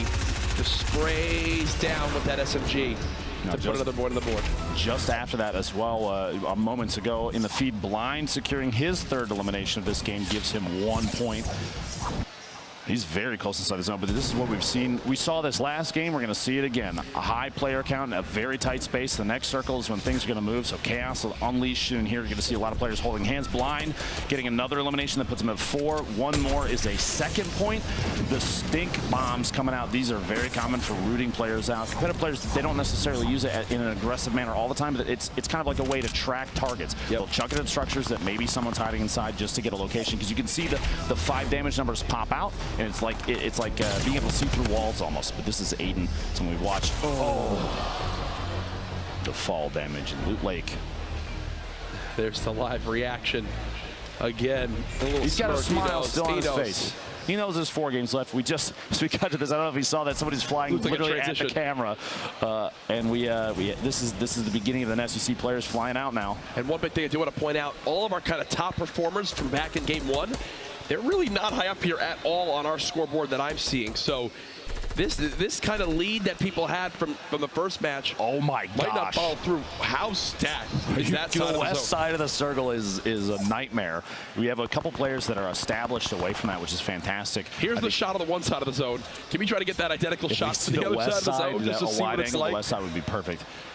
Base Soldier going down to Blind. Blind picking up his 5th elimination. That's 2 points for this game. Blue T has 6 bounce pads. He can use these to maneuver so easily. That means he's going to stay up top here. He doesn't have to start building to get away. He's already prepping for a move, moving ahead. There's 5 seconds left. He didn't even start when the zone started. He got ahead of it because he knows positioning early from last game showed to be very important, but other players are going to watch him right there. Getting shot from the side. Not a lot of damage. He still has a ton of shield left, 65 and 95 HP, so he's sitting pretty still. Can take even a heavy sniper rifle shot to the body, and he'll stay alive. Oh, Jay Cuddy's got no healing. He's just hoping for a fifth of limb for another point. I think that's kind of what he's playing around right now. He's going to throw some rockets in. Look to push on in as well. Absolute one-shot blue tee. Still with around 160 HP. Looks like Lasius just took down Bolt Naga. You see Joystick getting eliminated in the engagement feed. 25 players left as we made it into this zone. The quick little look at the picture-in-picture in the top right of just how hectic this truly is. 25 players remaining. Even though he's at 65 shield, popping the full just to get as much as he can. Late game, especially in these hectic moves, these players, that's why we saw a Chug Jug earlier last game, I believe, from Aiden for only 50 shield. You're not going to have the time to use that during situations like this. Everyone is going to listen for that and push. Is Blind the only one that is not on the bottom layer?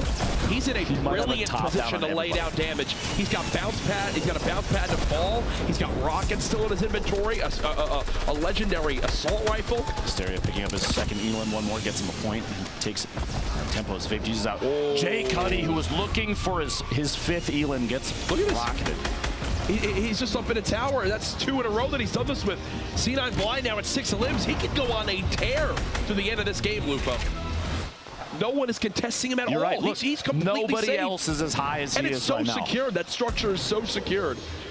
He's going to have to move. Still, the loadout is absolutely amazing. The shots gets at least one midair shield tag. Sees another player rotating. This is an opportunity for Blind to just take taps at everybody that's moving, because somebody might be 1 or 2 shots, and he's accurate enough. He can secure the 7th Elam. That'd be 3 points this game alone. There's players right in front of him. I'm surprised he's not taking shots at blue tee during a rotation, because he has layers. Even he could defend himself while moving. It looks like there's going to be a challenge. Drops himself down, takes a little bit of fall damage, but it's not enough to change his mindset about this engagement. He can still be aggressive. Gets a shot, the jump shot, the double barrel, so powerful. And he's back to the high ground. He's not players, done yet, folks. 11 players remaining. He's got more eyes on. The lobby dropping so quickly now. I believe we're down to our top 10 as this is already a 4-point game for Blind. We mentioned yesterday Tyler's had the incredible 6-point performance, the max you can earn from 1 game. Blind trying to do the same here. 8 now remaining. Sean was taken with a quick limb. Blind refreshes his assault rifle ammo. He was down to just 1 clip, and now he has 500. It's not the only thing in his repertoire, too. The rocket launcher in the previous, 3-4 eliminations for him has been absolutely ridiculous. This amount of structure and how powerful. No one can contest him up here. It's crazy. Oh, maybe a Portafort can. Spoke too soon. Looks like somebody with the Portafort pushing up and taking an advantage. The Portafort destroys all the structure that it should, that it will break through. And Blind. Look at how fast that was. Another limb coming on in. Blind dropping all the way down. He's at 8. It's a 1v1. This is it. Can Blind win this game with a perfect score? Blind panicking. There it is. A 6-point game for Blind. As this man is now sitting pretty at the top of the standings. I can't handle this courage. This is absolutely amazing. The plays, the plays. It's too much. We watched Blind earlier. Track targets. Look at him shaking. Look at his hands shaking. Here it is again. The drop down. His drum gun wasn't loaded. His double barrel wasn't loaded. He had to spray with the Scar. That's how caught off guard he was. His hands shaking. But guess what, my friend? You just did the impossible for what a lot of people would imagine. That is a full 6-point performance, immediately skyrocketing up the standings. C9's got to feel real good about picking him up. I definitely would. What a set of plays. Yep. He had perfect positioning against everybody in Loot Lake as they rotated out. He had a top-down view the entire time. We had the Portafort came out and kind of mixed things up, but he reacted appropriately as so many players went down so quickly. That last transition, it caught us off guard. Suddenly there were only 2 left. It was a 1v1 situation literally on top of each other, and Blind took advantage of it. 9 eliminations. You remember back all the way at the Ninja Vegas event was the first time I've ever heard of this guy. The first time I've seen him. He wasn't even signed yet. I believe he won back-to-back solos. C9 then picked him up, and then now look at what he's doing for himself. Congratulations to Blind. Incredible performance there. We've got replays for him, as you'd expect. Top limbs in the game, top spot in the game, and not only again does he earn those points, the 6 points, he just won $25,000 for the Victory Royale. It's absolutely ridiculous. There's moments up here, sitting at the top of the tower. You see in the minimap, he's positioned extremely well multiple times during these rotations, has clear opportunities to drop rockets on players. That rocket launcher paying off huge. One of the most powerful tools, the jump shot. Blue T, you potentially blind hearing the reload going off, and so he goes for the edit and the quick jump shot, and down here, the very last elimination. You see, he was trying to swap through. He was. Was it Chap? It was. It was Chap? Oh, yeah. Oh, my goodness. Two titans of Fortnite fighting it out basically up close. And there's his teammate from C9 giving him the quick little high five. This venue is packed right now. People enjoying the free food over at the Der Burger. All I know is the beauty of this, we are playing 6 games today, not just 4. So instead of being halfway done with the action, we're only a third of the way done. I think we have to go to this right now, though. An interview with C9 Blind, 6 total points, a monster performance, and he's now $25,000 richer. Guys, what an incredible game. I'm down here screaming my head off. I'm here with Blind. Blind, my man, you just slayed out 9 eliminations in the Victory Royale. How are you feeling, dude? I can't believe this, dude. This is amazing. Wow. Wow. I mean, how does it feel? So not only did you get 9 eliminations, you get the 3 points from that, the Victory Royale was just 3 points, and 25 grand. I mean, what's going through your mind right now, dude? Nothing. I can't even, I'm speechless, dude. I can't believe this at all. Like, at one point, like, I don't know, just my instincts just kicked in and I just did what I did. That's pretty much it. Dude, you were full bore there, gas pedal. I mean, what's the strategy going to be like going into the next few games? I mean, I think I'm going to play probably the same, just pretty passive toward the beginning of the game and then just go aggressive because, you know, the beginning is kind of sketchy. Yeah. Do you want to say anything to your fans? I mean, PAX was here in an uproar. Do you want to say anything to them and everyone at home who's watching?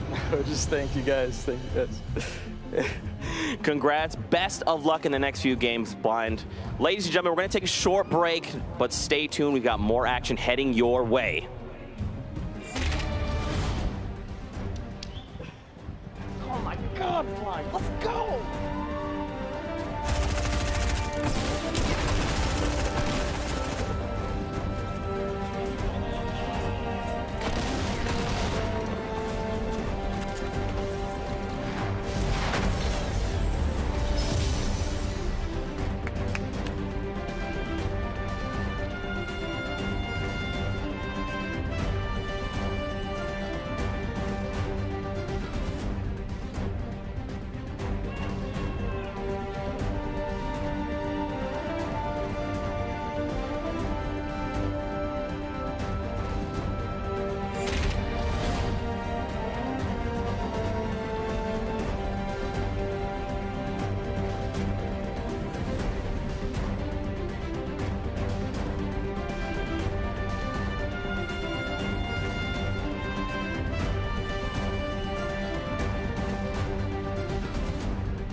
Ladies and gentlemen, it is a packed house. We are at capacity as people are lined up down the street live for the biggest spectacle of PAX West, the grand finals of the Fortnite Summer Skirmish. This has been 8 weeks of competition leading up to this point.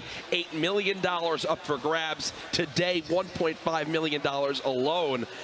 And it has not disappointed at all so far, Lupo. We've actually got to look at the standings right now. I'm assuming Blind is sitting pretty at the top. No? Oh, okay, wait. He should probably be sitting pretty at the top. We'll get that fixed for everybody at home. As Jay Cuddy, though, still in a good spot. 6 elims and 5 total points. Landjock, our winner from the first game.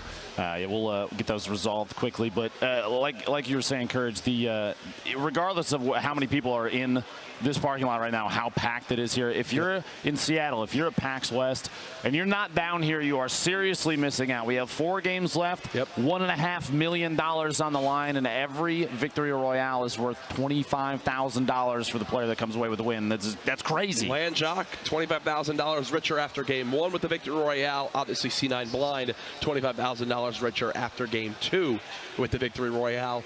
Moving forward, we're seeing just how stacked these lobbies are towards the end, how many players are in them. We do have the fixed standings here that we'll go ahead and pull on up as well.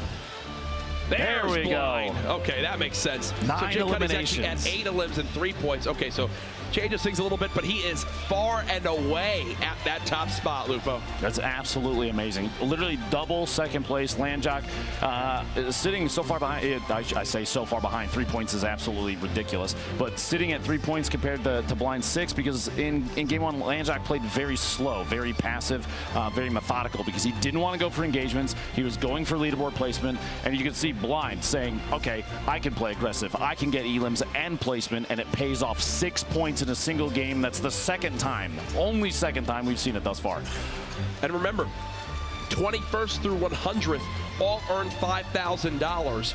It's that top 20 that you can really earn the extra little bit of money. Now, we wound up going and looking at the pricing. Think Blind with the Victory Royale earns himself $25,000. But now that he's leaped into that first spot, doubling the points of even second, when you look at the prize graphic, you're thinking, wait, this man not only with one pop-off game won 25 grand, but could have scored himself at the end of the day another $250,000 almost from that one game. Yeah, it all depends on how the following 4 games go. And I guarantee you, like we've seen over the course of the last 3 days, Jack, you're going to see players change the way that they play. They're going to make adjustments. We've already seen a number of players decide based on what they saw from players like Aiden, Tyler's, Animal, who came away with a 10 elimination game as well. They're going to say, if they can play aggressive and get those kind of numbers, so can I.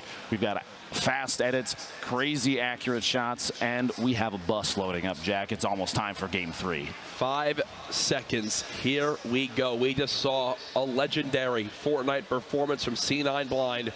Who will do it now in game number 3? It is time. The battle bus has launched. Game number 3 is underway. Who will join Landjock and Blind and become $25,000 richer with a Victory Royale here? These early engagements, I guarantee you, we're going to see, what, round 4, 5, 6, whatever it is, of Aiden versus Nick Merckx and Tilted Towers.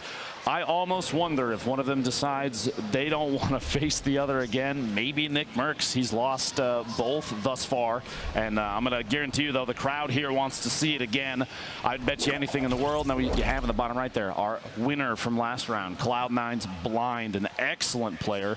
Very, very good awareness and ability to track opponents. And we're going to see where he drops versus everybody else flying through that little zone there. The low grav zones, man, those change things up. I feel like you kind of put yourself in an exposed position, but we're going to have a very early 1v1 Blind. Somebody lands up top. Wow, the blue SMG, an excellent early game weapon, and the shots coming out, taking it. Blind doesn't have the ability to build those, so he's got to rely on accuracy alone. He's got to go for a reload, and it seems like he lost track. It doesn't matter. Gets the shots and the fast reload. Ooh. You see, he shakes his head like, that was not a fight I wanted to have. Nate Hill is just on the other side of the hill with a little tack shotgun and shield combo. So look at the loadout. Yeah, unless he's able to heal up real quick, Blind, I think, is going to be in a tough spot, as Nate Hill might just push this right away. Could go for a hunting rifle shot. Makes me wonder. Blind must not have realized that Nate was over there. There it is. Could go for the hunting rifle. Oh, he doesn't get it. Very close shot, but Nate Hill comes away with that. I think he... That's what we're talking about, right? He's so low. Nate Hill realizes that I just got a big shield. I'm at 150 health. I can just push this right away. You know, we heard the engagement earlier, too, sure. so there's no reason to not go in on that. Cryo, our coin toss winner from yesterday, can get shots off here at Gray AR. Quite a bit of materials for an early game. He's sitting on 13, 12 builds now as he's trying to wall off and rotate away. Looks like he's trying to get a different position. You don't want to repeat the same spot twice. You don't necessarily know if your player, unless you saw them rotate through their weapons, especially somebody like Sap. This is not the first time they've fought each other here. Farico taking a shot, that hunting rifle. Literally, as I was going to say, you don't want to repeat the same spot twice because players might have a hunting rifle. Yep. Or look at Sap. He's got a semi-auto sniper. They can take a very quick shot if they know you're going to come up in the same spot. A crit could mean the difference between 89th right now and making it on maybe to the next circle. This is Sap's fight. I mean, you have to think top down shotgun, an LMG. He had the top down for the moment. Low build count, though. Only 5 layers you can put up, and players use those very quickly in 1v1s like this. He's peeking through. Look at him look through the angle at the top. Trying to track his opponent. The trap play potentially goes for it. His opponent backing out inside. There we go. Using those materials as layers. It's like an extra defense. It's almost like a shield. He's going to he heard a shield tag with those nades. Turns around. There's the quick shot on the Farico. Good awareness from Saf, knowing his opponent is underneath 100. He got it. I think it was a headshot. I don't know if he got the elim. We're checking out Aiden right now. We'll update you guys there on that last fight. Aiden now in Tilted getting pushed. Not sure who he's battling right now. Landjack on the feet, our winner from game 1, gets elimination as well. That was against Fly Crunch. Crunch, who has been landing here consistently as well. It's time for a little top down. He's going to go for the shot. Whoa, lasers Crunch on the rotation out and gets his first elimination here in Tilted, but he's not done yet. You know there's more players inside. So I believe Saf hit the headshot, but it wasn't enough to get the elim. That player was so healthy. Remember the semi-auto sniper. The only of the snipers that doesn't instantly drop the opponent. Yeah, Cryo got dropped to like 10 health. He hit that shot. Now he's got to rotate away. He's looking. He's hunting. Saf is hunting him down. At this point, probably realizes based on the last few games that he might own this area now, so he can take his time if he's not going to get too aggressive push. Nick Merckx, is this a Nick Merckx versus Aiden in this stairwell yet again? I don't know. Aiden, the last we saw was at Tacos. Nick, 200 HP, gets tagged. 38 right there. Wondering if he'll pop this slurp. The way that the ramps are being used right now, I'm assuming it is Aiden because Aiden uses them in the same way as kind of a layered defense that quickly edits them. It's not Aiden this time. Who's been landing here consistently as well. Illchase, actually, I think this is the first time he's come to Tilted. He landed, I believe, Greasy or Salty last game. Yeah. There's 4 players nearby right here. Aiden's in new building. There's 2 right next to Nick. Oh, that grenade blows up the cover. Nick hears the big tags. We won't push it as of yet. You look at the elim feed, Poach with an elimination. Nick, the quick shots. There's 1 elim for Nick, still at full HP as the crowd gets behind him. Absolutely a fan favorite. Here in the Fortnite Summer Skirmish, as the Nick Merckx chant begins, Aiden and Nick Merckx are again in the same building. Ladies and gentlemen, it's time for round 3. The first 2 games, Aiden eliminated Nick Merckx. Can Nick get vengeance here as Aiden's actually going to fall back? This is Animal, one of our top performers, I believe, from day 2. He dropped a 10 bomb in a single game. Sneaking on up, hunting his prey. For it. Says, I'm the animal here today, my friend. As he cuts him down, a quick burst. Back to Tilted, Nick Merckx. I mean, how do we not watch this? You have to. Yeah, you have to. This is fantastic. Like, Static is still the 3rd player in this engagement, and I believe they all know that they're in there. They're watching. They're looking to see who's going to make a move first, maybe catch somebody rotating or not watching out a window. Tilted is very, very, you're exposed. There are so many angles because all the different windows and the positions you can see through them. That's why we've seen Aiden peeking through windows with those builds on the outside, just trying to take shots and use the pillars in the middle as like a separator. It's natural cover. Morgoss. C4 from a 3rd opponent there, gets the shots from above, almost gets the elimination, gets one. Ooh. As Flower from Rogue goes down, Morgoss pushing down, trying to get the double. He sees this player rotating around the outside. He had just been dealing HP damage. There it is. Takata goes down as well, gets 2 eliminations. 1 more means a point. Back in Tilted, Courage. These guys, they're gonna go after each other here. They have to. There's no way. There we go. There it is again.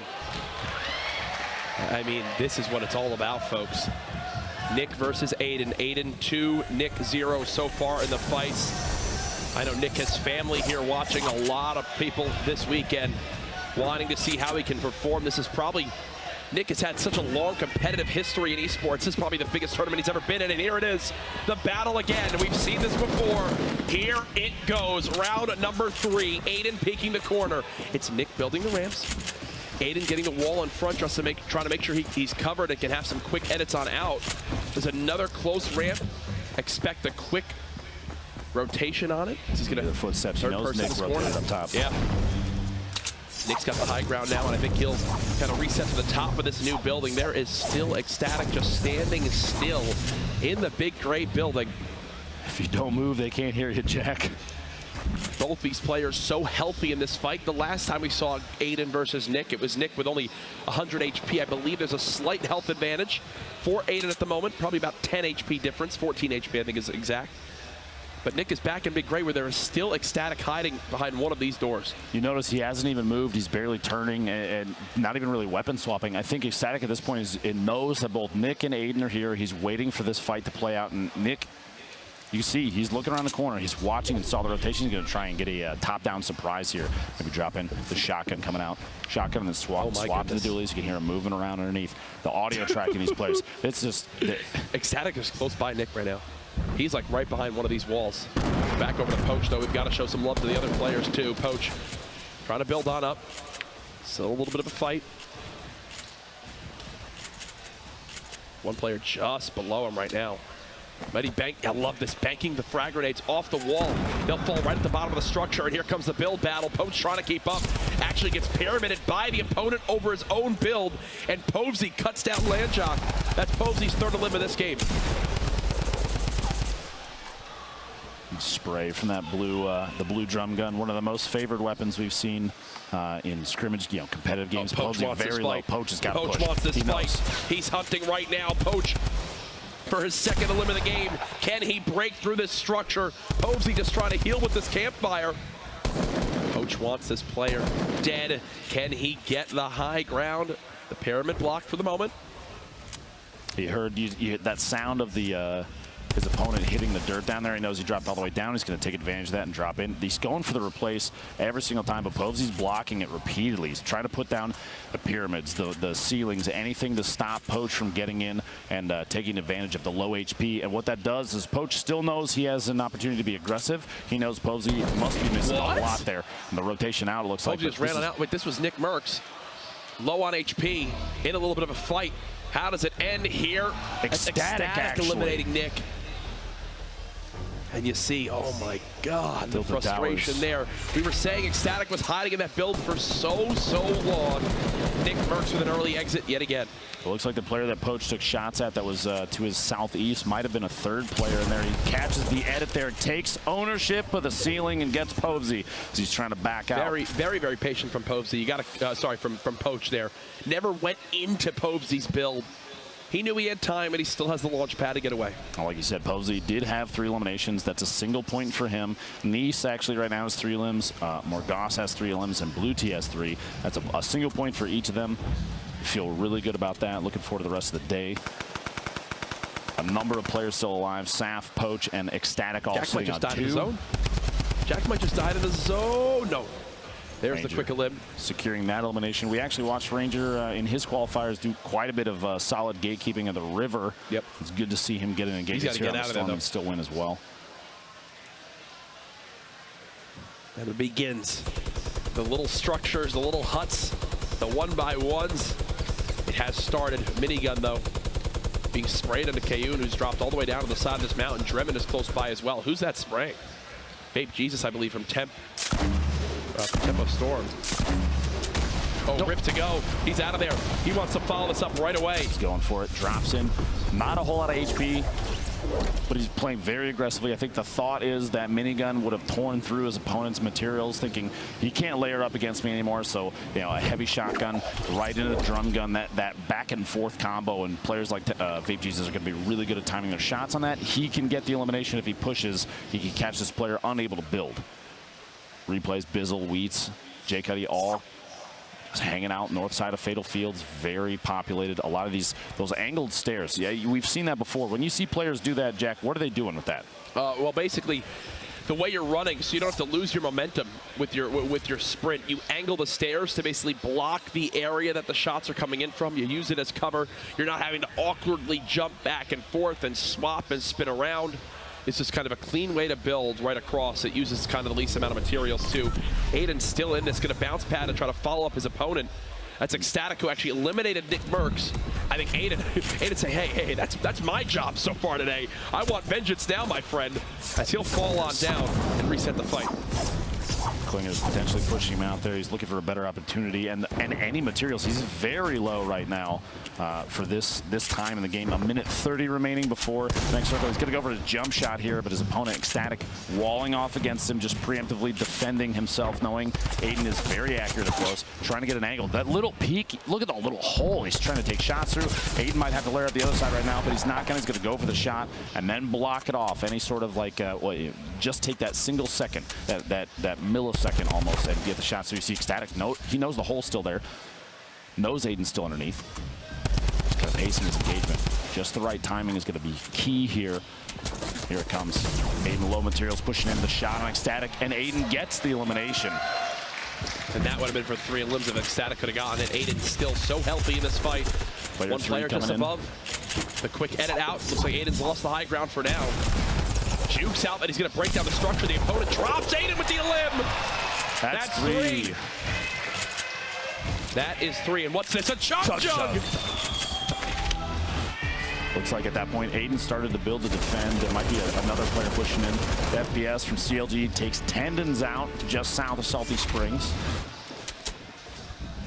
Yes, we saw this a moment ago.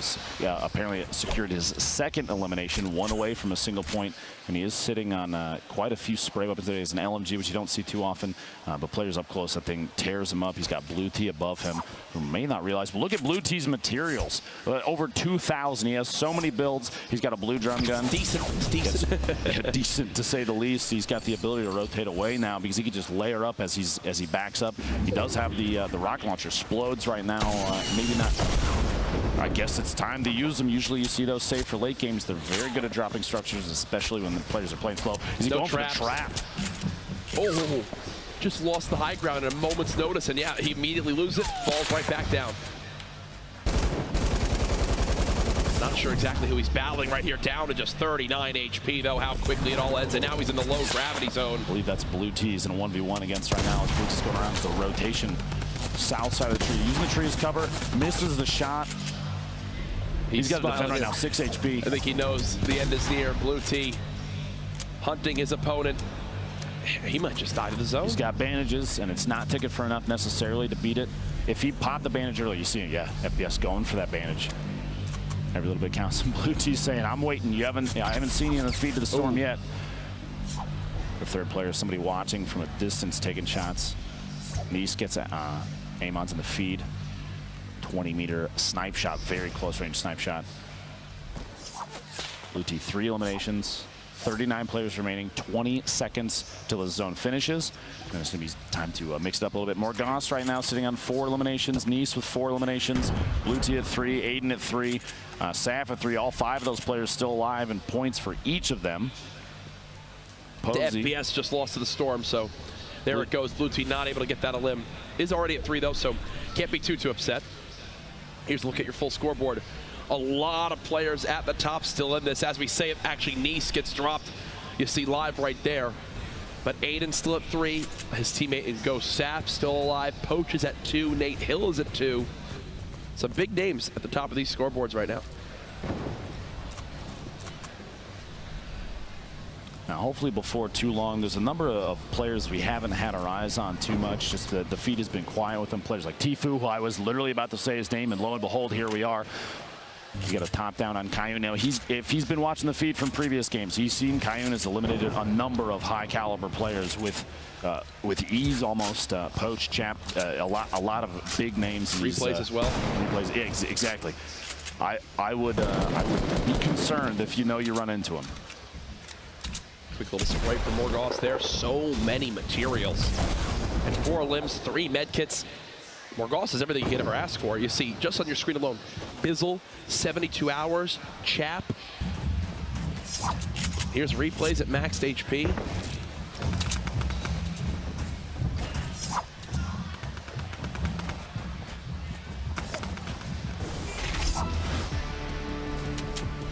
Here's an update on Aiden, where he stood up to this point. Oh my gosh. Heavy shot from Snood there, taking advantage of the swap to the SMG to spray Aiden down. Still comes away with 3 eliminations, though. That's 3 points total on the day, so he's well ahead of many other players. And he does have half the games left today, Courage. Absolutely. Morgos looking for his 5th to secure a 2nd point. Would put him at 4 total for the day. 2 behind our current leader, C9 Blind, who was eliminated very early this game. Don't forget, 94th place with a single elimination. Cryo and Nate Hill taking shots at each other. Nate knows he's got him on the outside. Just did damage, knows there's no shield left. That's why Nate's pushing. And the Portaport might actually catch Cryo off guard. He's looking for a rotation here. Gets the shot, and Cryo goes down. And those are the shots you just have to hit. He's got an opportunity to snap with that heavy shotgun. The prize of a golden double barrel. Oh, he gets everything. He gets the drum gun, the gold double barrel, legendary double barrel. Here's Cryo again against Nice. There's the cleanup there. That was his first elim of the game. Here's Tfue and Nate Hill, teammates on FaZe Clan. Might be a fight coming here soon between the two of them. Wait and see here. He's got a hunting rifle, double barrel. This is actually a pretty common setup for a player like him. I would almost drop the hunting, and if he got a scope AR, we've seen it in his hands so many times in previous summer skirmishes. You can hear the fight underneath him, the shield. He knows the player just got eliminated. It might be time to go for a push here. Yep. Tfue just trying to spot. He's got multiple frag grenades to use, banking them. Unfortunately for him, does drop down on top of that structure, which that was definitely not his plan. Now it's time to begin the launch. He's in, oh my gosh, down to just 19 HP, and again, he'll have to fall on back. Getting caught tunnel visioning with those grenades, not really moving too much. We've even mentioned other players kind of wiggling back and forth. Even if you're doing something like dropping frag grenades down below, you're going to get punished when players are watching every single structure. Knowing somebody's up there, they're going to take shots at every opportunity they can. And Tfue was kind of caught off guard. Like I said, tunnel visioning, not necessarily your best friend in a situation like this. You have to think the end must be near. Whoa! A look of disappointment. Doing his best impression of Tim the Tat Man there as he falls to a swift death. Way the road. A very wide angle shot here. You have a ton of players hanging out at very close quarters. This is going to be a theme for today. People are going for placement, knowing full well that if you get the top 10, that is even just a single point that can mean the difference between 21st through 100th for 5K and pushing into the larger prize pools. Plus, knowing the Victory Royale is $25,000. That buffer is insane. Saf with 5 elims, already 2 points, and the Rockets are going to come in and kind of chase him out of the structure he's built up, but he's going to layer back up. You see even putting floors and ramps down to reinforce anything he's sitting in. That heavy sniper, I'd love to see just an edit, like a window edit, a quick peek and a body shot on somebody for an elim from Saf here. He's got the accuracy to do it. The zone's starting to push the remaining players in. Saf, the only one with 5 eliminations right now in this game. Snood sitting on 3 in a very close combat fight. He's taking, like we've seen this a bunch of times, every opportunity for these players, every second. He has 18 explodes to use right now. 95 health in total, just staying alive, waiting on out. Now might be the time to use those. Go for any knockdown you can get right now. Especially the higher up structures, stuff that might be connected to only 1 or 2 things outside of the storm. Oh, look at the window shot. Right into the window. Will it inflict any damage? No, I think there was a quick edit by the player inside that 1-by-1. Saf, 5 elims, top 25 right now. He has the heavy sniper as well. Here's a look from the top down. Sam all the way up top. Saf using another bounce pad to try to move towards this next zone. This time he gets clipped. Looking at our scoreboard right now on our screen, Morgos still alive with only 4 limbs. What I mean by 4 is he hasn't moved up to that top 5 quite yet. Nate Hill at 3. Poach still at 2. And Geomac just got his first elim on the blue tee. Here we go. The storm's starting to move. We got 23 seconds until it finishes, and now's the time. Everybody, you can see even through these materials get placed down as they're building. They're kind of see-through still, and you can see just silhouettes of players moving every direction. Tempo even down low, going for a bounce pad just to push as fast as he can away from an engagement that he knows he's not going to win. He does have the porta fort. Look at the layer of players to the left side, middle left side of your screen. There's so many in one spot. You know these guys are going to run into each other in some way. It depends on who gets the shot off first. There's so much movement, and traps right now, Courage, are going to be incredible. You heard one place down because you can catch players rotating through structure. You don't even know. Chap. Chap. Had a down drop, someone put layers above himself. Is that Chap on the other side of this wall? You see more silhouettes. He's got the porta fort out, maybe thinking about putting it down to try and get a drop on somebody above, knock everything down. Gonna take ownership of this. Look at the zone. Everyone hugging that close side, getting ready to move. 10 seconds away. Remember, top 20 earn a point. And you're not happy with something you just saw. What was it?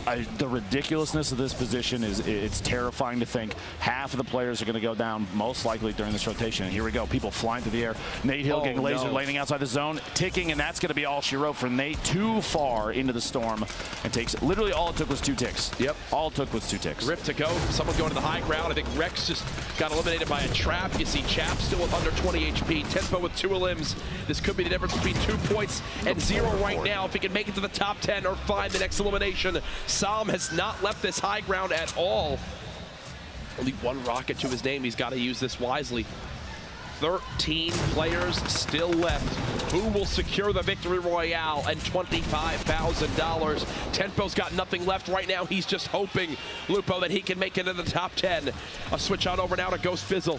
He's got 1 elim, but a ton of healing in his inventory. 10 minis and a slurp, and still a lot of materials left. In the feed, you saw Poach get his 4th elimination. This is a player that thrives in these very close combat 100%. Engagements. He knows his way around these little buildings. You see all the way down to the bottom. This is a position we've seen him in a ton of times. Gets tapped a little bit in there, but he has an opportunity to capitalize on this. Morgoth secures his 5th elimination.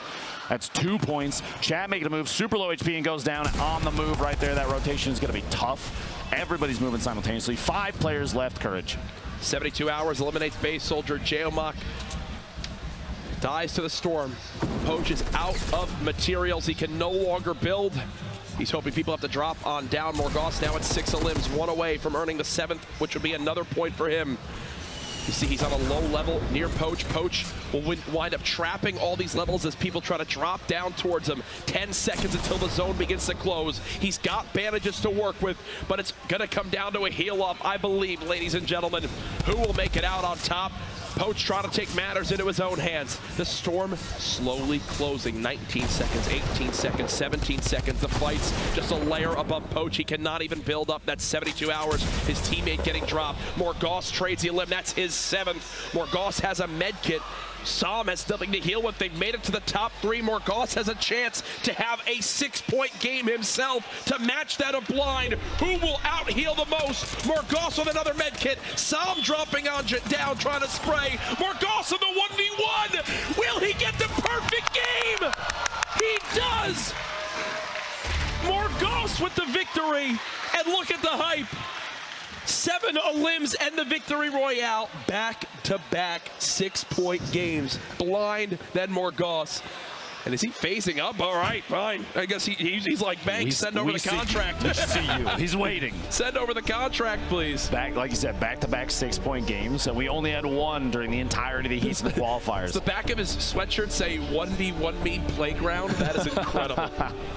It's a DM I get from you quite often, Kurt. It is. But either way, congratulations to Morgoth. $25,000 richer. A 6-point game.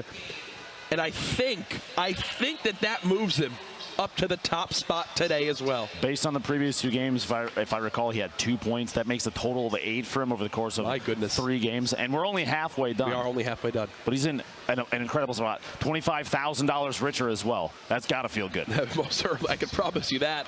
The man just moved right up the scoreboard. What a performance from everybody there. Poach tries to get it done towards the end. You see, can't out-heal that zone. Not as good as a med kit, but we've got some replays to look at first, starting with none other than Ghost Aiden. I think he secured himself another point that game with 3 limbs. This was the quick beam of the drum gun. 52 headshot damage with that crit. Back-to-back, just shreds his opponent. This was that second limb onto Ecstatic. That's the player who actually eliminated Nick Merckx in the game. And then here, swaps around. Nibs falls to his death as well. One of the best controller players. I mean, there's no argument here. Aiden has established himself. Extremely dominant and tilted. Yep. But that's not the only indication. We saw multiple engagements there at the bridge to the far south along the river, and he's able to hit his shots. Very fast edits. One of the best players we've seen thus far, and he continues to show that whether he makes it towards the top 10 or not, he's racking up eliminations and very, very aggressive top-down gameplay. Oh, for sure. And that's what it's all about. We also have a little highlight from Nate Hill. His game ended in quite an awkward way as he went to go bounce pad, but if you remember, he was actually the one to cut down C9 Blind at Fatal Fields right up the break of the game. And then this was the shot with the heavy shotgun. Look at this as he snaps onto his opponent. Actually, oh, we just missed it, but either way, he snapped, but then that's the bounce pad. It took him much further than I think he was hoping, and as he was going, he gets sprayed down, and the frustration there. Yeah, and the eye roll and everything. The only option, I think, in a situation like that, you saw the trajectory he was taking. He could have put a wall up on his left and attached it to what was there, and then immediately turn and put one in front of himself to stop. But it's so fast. You're moving so quickly through the air, and the trajectory, like you said, when the zone's moving, you've got players shooting at you from every direction. It's this is hindsight. I mean, in the situation, for sure, he tried to do everything that he could. You know, coming into this weekend, 2 of the most winningest players of the Summer Skirmish up to this point, Vivid and Liquid Poach, were the 2 that I had my eyes on. Poach actually this game puts up some heavy limbs to earn himself a point. Did he get 5? He might have gotten 2 points. Very fast edits. There's a lot going on. That ramp block versus opponents that are pushing up Giant right there, and then immediately editing. It's almost as if some of the reaction speeds, he knows that his opponent is going to react to being blocked off and turn away very quickly. And so he edits almost instantly after placing the ramp and takes a shot as soon as he can. And this was him hoping to out-heal. This is where you just kind of cross your fingers. You see everyone in the background watching his perspective. Look at all those faces. A tactic we've seen from some players too. These heal-offs at the end might seem like you're just spam clicking to see what you can get off in time, but the fact that he had 75 HP right there means he had to wait until he took a tick of storm damage to pop the first bandage. He could have healed just a little bit ahead of time if he had anything less than 75, and that could have made all the difference in the world. Unfortunately for him, his game did end there. You saw, look at the crowd, very comfortable here in the beanbags in the Fortnite tent booth, whatever you call it.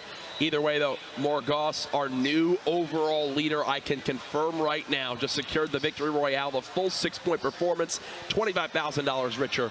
He's on the floor with Zeke.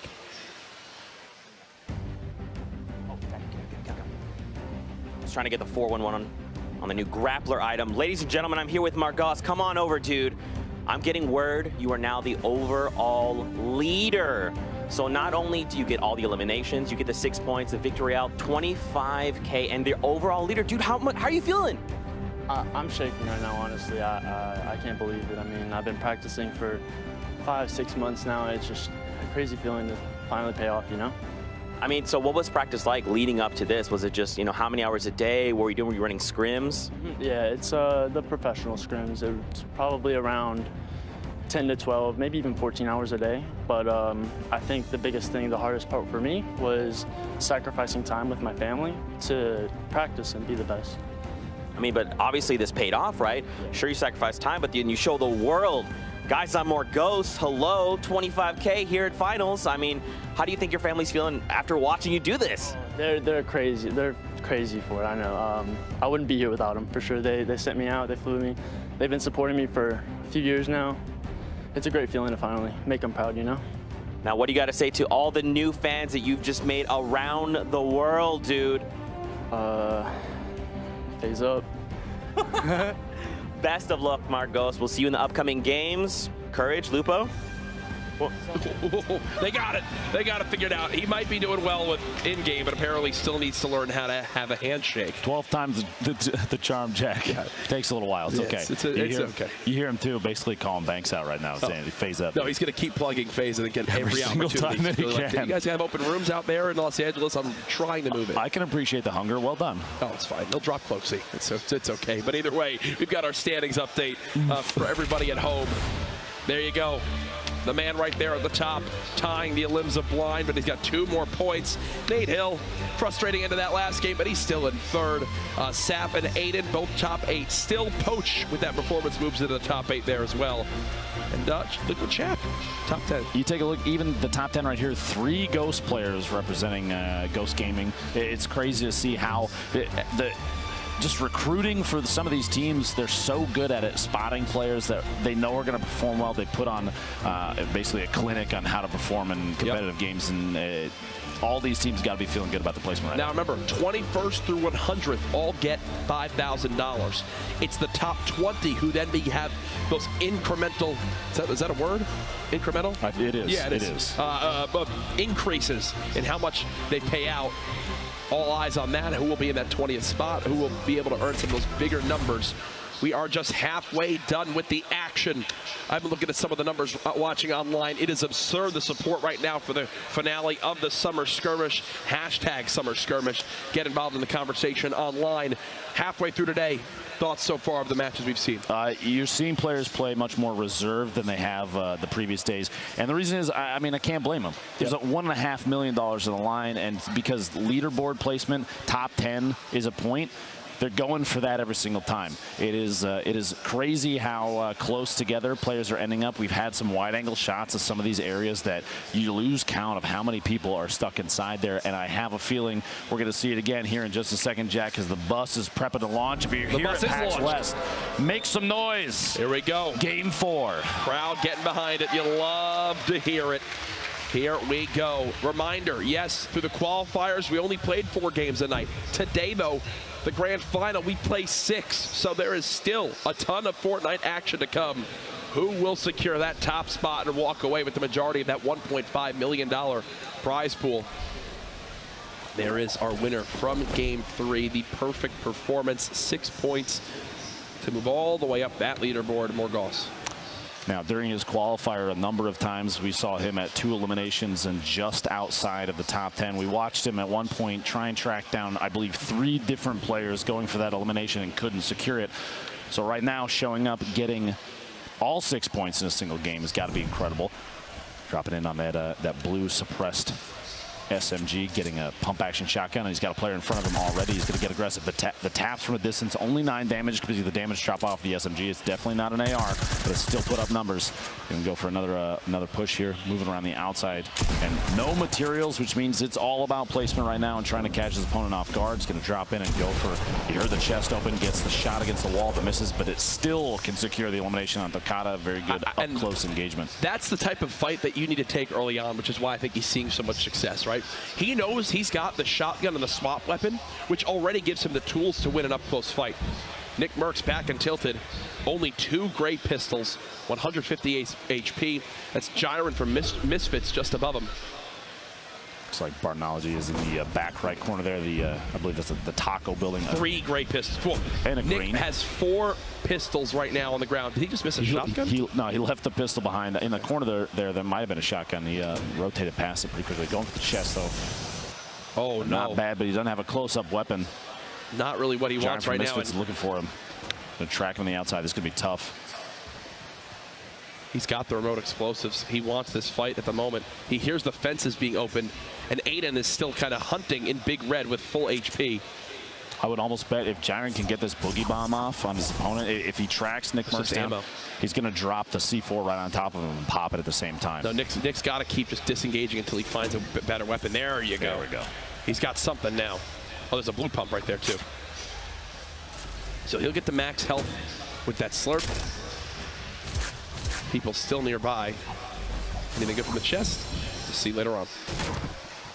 Ran over here, retail, the west side. He's sitting on, honestly, kind of a similar loadout. Only a pistol for his kind of mid to long range engagements. He had a hunting rifle as well. WBG's Ranger in retail, not too far away. This is Brandon just moments ago here in retail row before he started rotating up, going for the shot and gets it. Catches Skirmish off guard, 86 damage, body shot, but it's enough to secure that elimination. Aiden. I think this is what you think it is, folks. Same spot. Aiden versus Nick Merckx again. It never ends. Aiden trying to claim some walls. Nick weakened. On the other side, Aiden in the 2 battles so far has come out on top. Him and Nick dancing back and forth. The ramp edits trying to just keep the drop on Nick to maybe get a shotgun shot off. He wants to chase this fight down. He knows he's got the health advantage on him as he continues to be max HP in every fight he has with Nick. Does get tagged up once, dropped to twice now. Over to 152, here's the fight again. I believe this is Nick, tags him with the headshot. Shields down on both sides, stink bombs being used now. As I think Nick is gonna retreat as both players look to mini back up. These guys, that move right there is one that's super common. Never ends, these guys just keep going at it. A little triangle to pop out those windows, super common in that building, and both players know it, which means that every floor kind of has exits, no matter where they are. He's going back inside. This is just relentless back and forth between these two guys, and they're going to keep going for it. He's going to use that as a way to try and locate. Nick got a huge tag. Nick's going for it. Nick's going. Oh, he falls right back down. Once he missed that second pump, he falls right back down. I believe both players so similar in HP. Yeah, Nick's actually getting shot in the back by Misfits Gyron and beamed instantly by Aiden with that AR. And that gives Nick, and Nick already knew, but that gives Nick full confirmation of who's nearby him. He knows it's Aiden 100%, no doubt. They are on the same level right next to each other. Back and forth around the stairs, every angle. It's cat and mouse in here. They're both trying to find that one spot. Oh, he's blocked himself. Blocked himself out. The jump and edit back inside. Another player sniping in, but Aiden sneaks into the window. The snipe isn't relevant anymore because it's Aiden versus Nick Merckx. I can't tell if that shotgun actually connect or not. I can't tell right now. Another stink bomb trying to get any tag he can on Nick, even himself apparently. The rotation through there, he's trying to catch Man, Nick is getting so low. Those stink bombs have chunked away so much HP. He's down to just 99 health. Aiden's still hunting from above. Only 4 builds left too, which means Nick can't defensively play against him too much inside here. He's got to go for it soon. And here we go, 93. The shield shot, and Aiden catches him off guard. Did Nick just swap to the wrong weapon and he claps? Are you kidding me?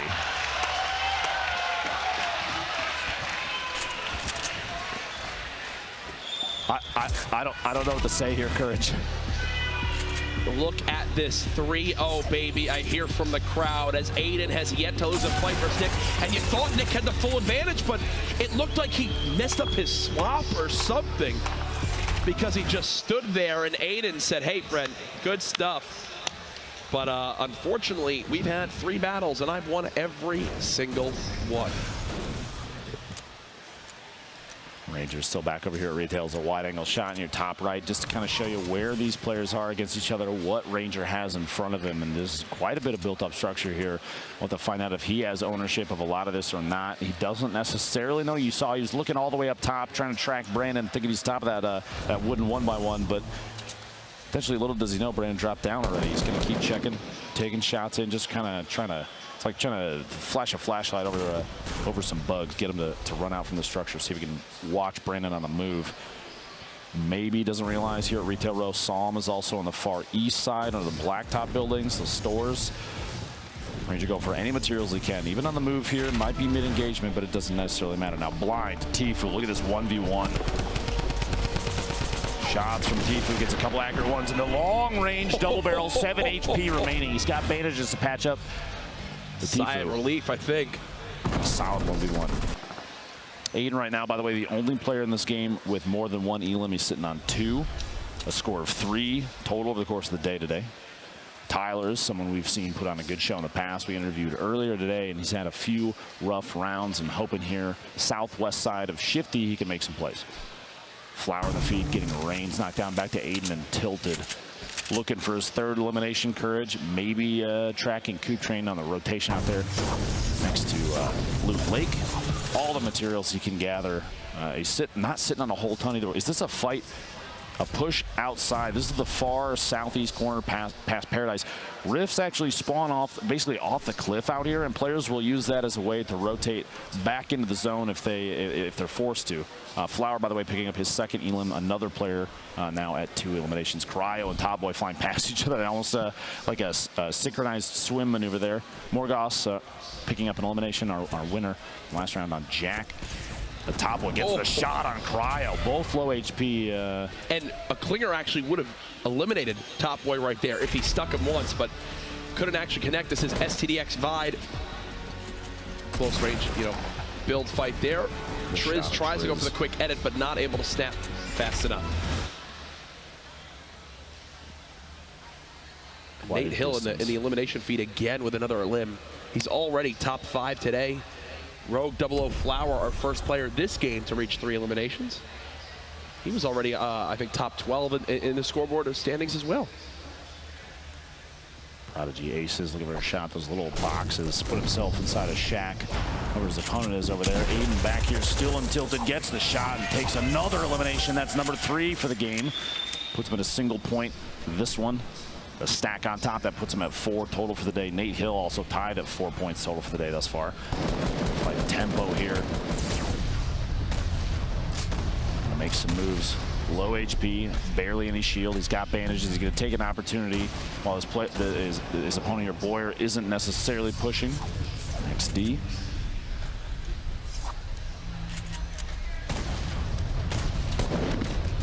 Oh, that player with the nade launcher.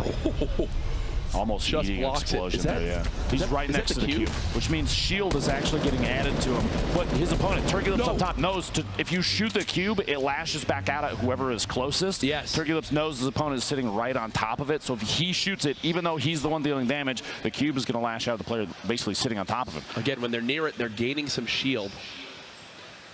First time we've really seen the cube come into play so far today. I actually didn't even realize it was this far over. It's in Shifty Shafts now. Yep. So it continues to maneuver around the map, still wondering what it even means. Probably something regarding Season 6, but who knows? It looks like players will begin to have to move towards this middle island. Just outside Fatal Fields. This is a Hysteria on the opposite side of the map. Quick double barrel. First elimination. He gets it on EMAT, his first elimination this game. WBG's Punisher dropping the clingers down there. As soon as those start to detonate, like you said earlier, they drop down now once the structure that they were attached to disappears.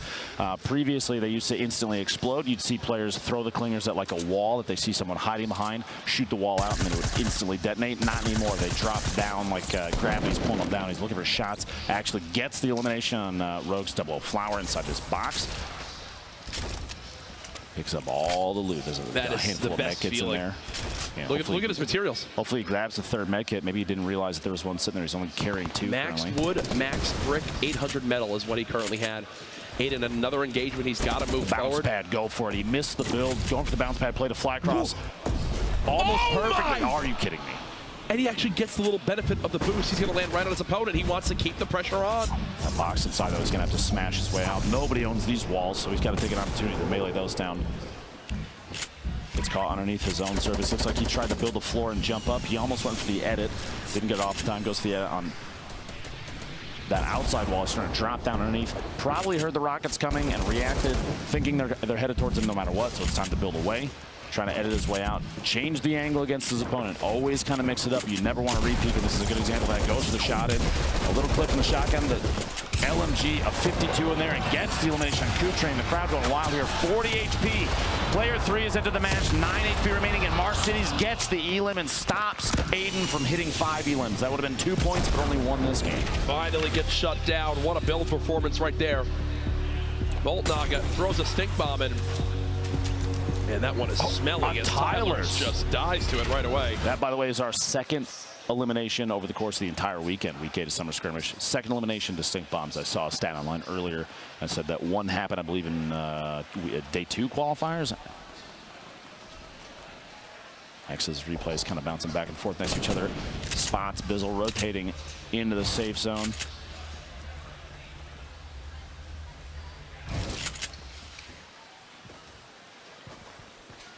Just kind of moving around, trying to track down anybody in these areas, looking through these builds. If there's anybody left alive here, if there's anybody watching, Replays wants to know where they are, and this looks like he is pretty alone here. But this wide angle shot, this is where the field starts to tighten up. You've got nobody right now that's currently alive with more than 2 eliminations. Diggy, Nate Hill, Punisher, and Wheels 960 all have 2 eliminations. He doesn't have a lot to work with. I mean, look at his inventory. He doesn't. Thermal assault rifle, a gray SMG, and 5 bullets and a shotgun. He's going to get to a point where he kind of has to force something here soon. Here's our scoreboard of the players alive right now. No one remaining in the game has 3 elims yet. Yep. The shots from the side. He does have quite a few builds, at least for a little engagement right now. He could use the launch pad to fly away if there's any concern. And the shots coming in. He's going to have to try and build and defend against that. Hope for that edit to get out. Missing those edits, those fast edits like that, it can cost you if players are right on top of you. Imagine missing an edit like that, having to go for it a second time. Somebody's going to fall in and get an elim on you if you're not watching. Diggy, that's how Diggy got a second. Ranger outside the storm. No HP, no bandages, no med kit for Diggy, so he's going to take a little bit of damage. But coming away with an elimination in that, probably a good idea. It's it's a worthwhile trade. Look at the high ground from Snood and Fulmer outside Fatal. Some player launch pad, so he's just going to follow suit. And he's got to be worried about the player up top. Uh-oh, down to just 48 HP. Should be safe for the moment. All he's got left is Brick. He's half in the low grab zone, half not. Nibs literally in a box right next to him. He might not have realized, he was getting shot from the player up top in the tower on top of the hill. He might not realize that Nibs is also hiding inside. I'm sure he saw the structure, and it's clearly one that has capacity to hold a player. There's no edits for anybody to come out of it, so I would almost assume he knows there's somebody's right there. Plus the footstep movement from Nibs right now. He's in a tight spot here, though. Low HP, not a ton of shield. He does have a gold double barrel. You see him with it out right there, and Nibs is the player up above him. They start a rotation. Wow, just gotta watch for each other. Farico blocks Lassius as he looks to build on up. Look at the inventory. Drum gun. Oh my. Gold double, or the legendary double barrel. 3 remote explosives. Chug 9 minis. But, you know, it's all great to have, but you got to live through the fight to be able to heal with it. It's like he went for a double barrel shot and whiffed it just over the top. The bloom on those things, sorry, the spread pattern, how wide it is on the double barrel. Plus, we talk about the damage drop off of those things. You have to be in bludgeoning distance for it to be at max effectiveness. And if the opponent was so far away, it might not have even been worth it to go for it.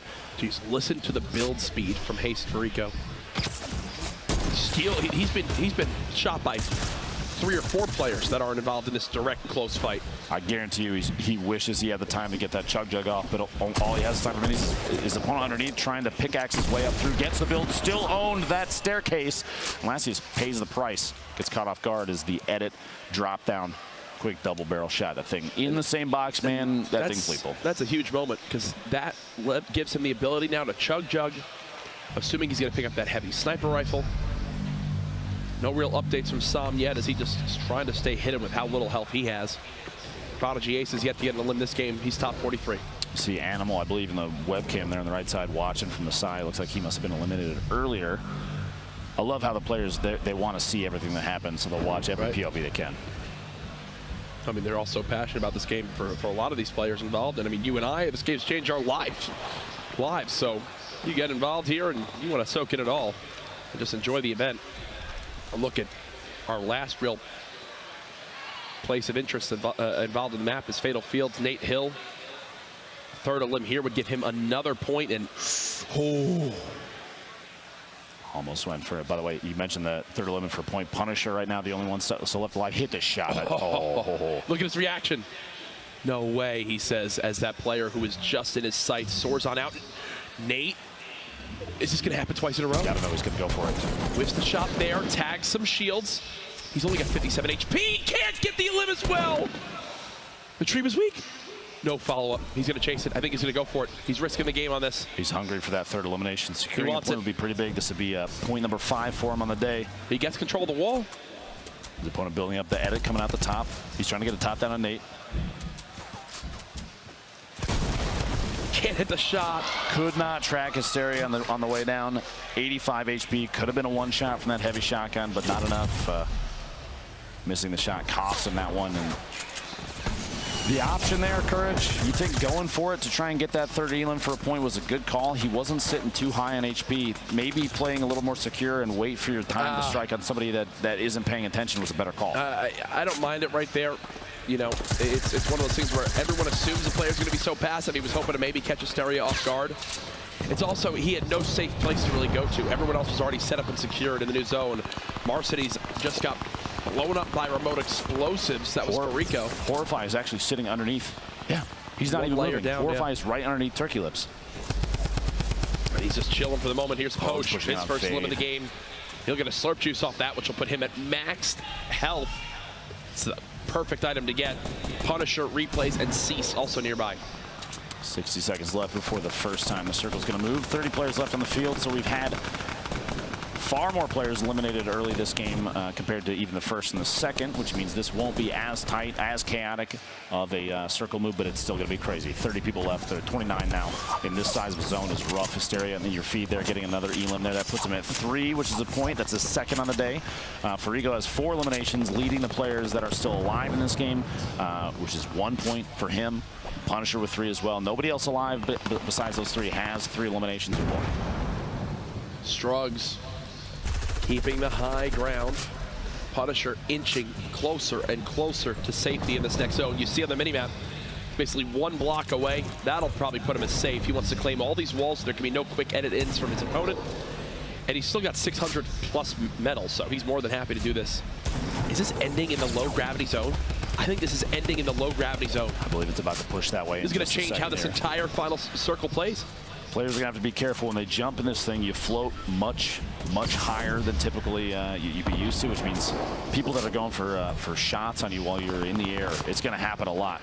You might even see people, oh my gosh, the number of people that are jumping. Oh my goodness. What is happening? Wait, what is happening? Wait. Flying away in the air.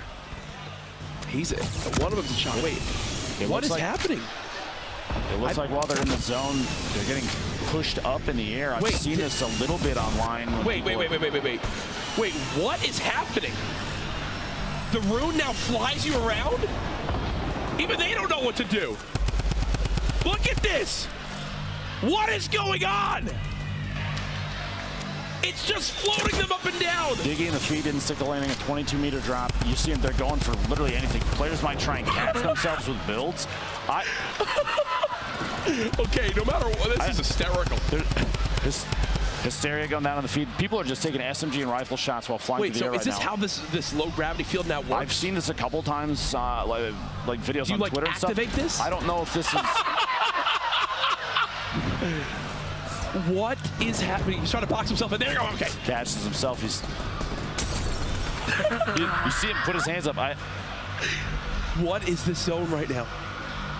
Oh, well, when I said it's going to change how this whole game is played, you were more right than you realized. I really was not expecting. He's now floating in this. He has himself boxed in basically to catch himself. He could open up basically a line low across gravity the top. to no gravity. Poach is like, I'm going to sit outside this. Oh my goodness. 13 players. The Storm's going to start to move, maybe saving players from kind of a confusing way to engage there. There's no way you practice for something like that. 13 people left, which means if 3 more go down, Poach picks up a point. If he gets 1 more elimination, Poach picks up a point. He might get one right here. The edit, the quick edit, takes a shot through, but couldn't secure that one. Does get a shield tag. 1 player more needs to go down, and then everybody, there it is. Rio secures the elimination on Farigo, who we were watching earlier, fly through the air. We're in the top 10. Everyone remaining now has earned a point. This is where Poach is in his most comfortable zone. He's got a launch pad to use as well. Still enough materials to make some things happen. I think I saw on the feed a 53-meter fall damage elimination. Somebody was taken out by that, which might have meant as they were rotating in, they didn't get ahead of the anti-grav zone. The reverse gravity zone, whatever you want to call it. That was ridiculous. At this point, yeah, I think anyone was expecting that. Poach now top 7, inching every second closer and closer towards this next zone.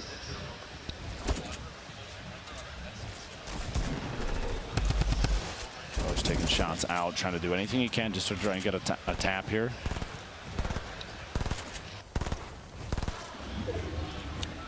Holding the edit. Looking outside, Tendon's rotating in right now. Sofa rotating in right now. Everybody's kind of on the move. Sofa might catch the opponent off guard. There's shots from the back. Poach tracks down his third elimination, puts him in the top 5. 2 more going down will get him yet another point here. A shot through times. You saw him there. He's waiting, just holding ADS, waiting for the wall to go down. He's trying to sneak through this edit. Got to get through fast enough and does not make it. Oh, the Storm gets eliminated by the once Storm. more. 4 players left. That was his 3rd. That'll give him a point. Remember, top 3 earn another point. Whoever drops next be a heartbreaking way to go out. So we got eyes on Tendons right now at the bottom of this hill. They'll have to move a little bit up. Sean was taking some above it. A snipe, 9 meters. 9 meters from Bowman to eliminate Sofa. 3 players left. He's got no materials, but he's got a med kit. At this point, he has the bounce pad. He's probably going to build 1 layer out and bounce his way down. If he's going to go for this, I don't think he could drop down just based on materials alone. A 1v1, drop it in. Sean going for it, takes a shot with shot. He gets it midair, 49 to 77, and misses Tendons with the trap play. Are you kidding me? Tendons with the trap a limb. Like he's going for Twitter clips. Look at this. Tendons spams the walls. Oh. That was his 5th elimination as well. That ending of that game a 5-point game was one of the wackiest things ever between the whatever the hell the zone was. Welcome to Fortnite. With the people floating around. What do you say? Cards. That's my notes after that one. That's where I stand. What a game 4. We thought yesterday was insanity. The weather's Look at nice this. out. Yeah, it's gorgeous nice, really nice out today. Yeah. I don't know what to do with my hands yet again. Wow. That was incredible. A trap play to finish. Just throw up the replay. Just do it. We're all taking this in. This crowd, everyone just going nuts on the trap, going nuts on how it all ended. Here's hysteria. Had that double barrel and just showed off its strength, close range. He's performed quite well today. I would say of all the days up to this point, this is definitely the best he's played. And, you know, he's been in the competitive gaming scene and at major tournaments for other esports for the last, well, decade plus. This man is no stranger to being in intense scenarios. There's the 3rd elim that gave him a point. You got to be happy if you're hysteria, to say the least. Moving forward, anyone's game still. That's the beauty of it. We've seen from these 6-point performances, which have happened twice already today, as we pull up Farico's replays here, literally anyone can rise up these scoreboards in these final couple games. It's funny you say rise up these scoreboards. We watch Farico floating in the air. These players literally going for SMG. that was Chap going down in the air.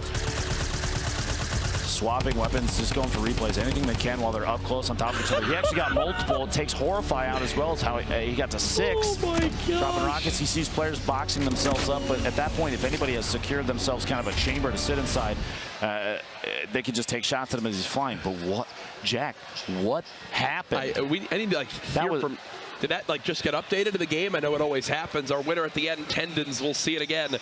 The trap a limb at the end. I think he even surprised himself.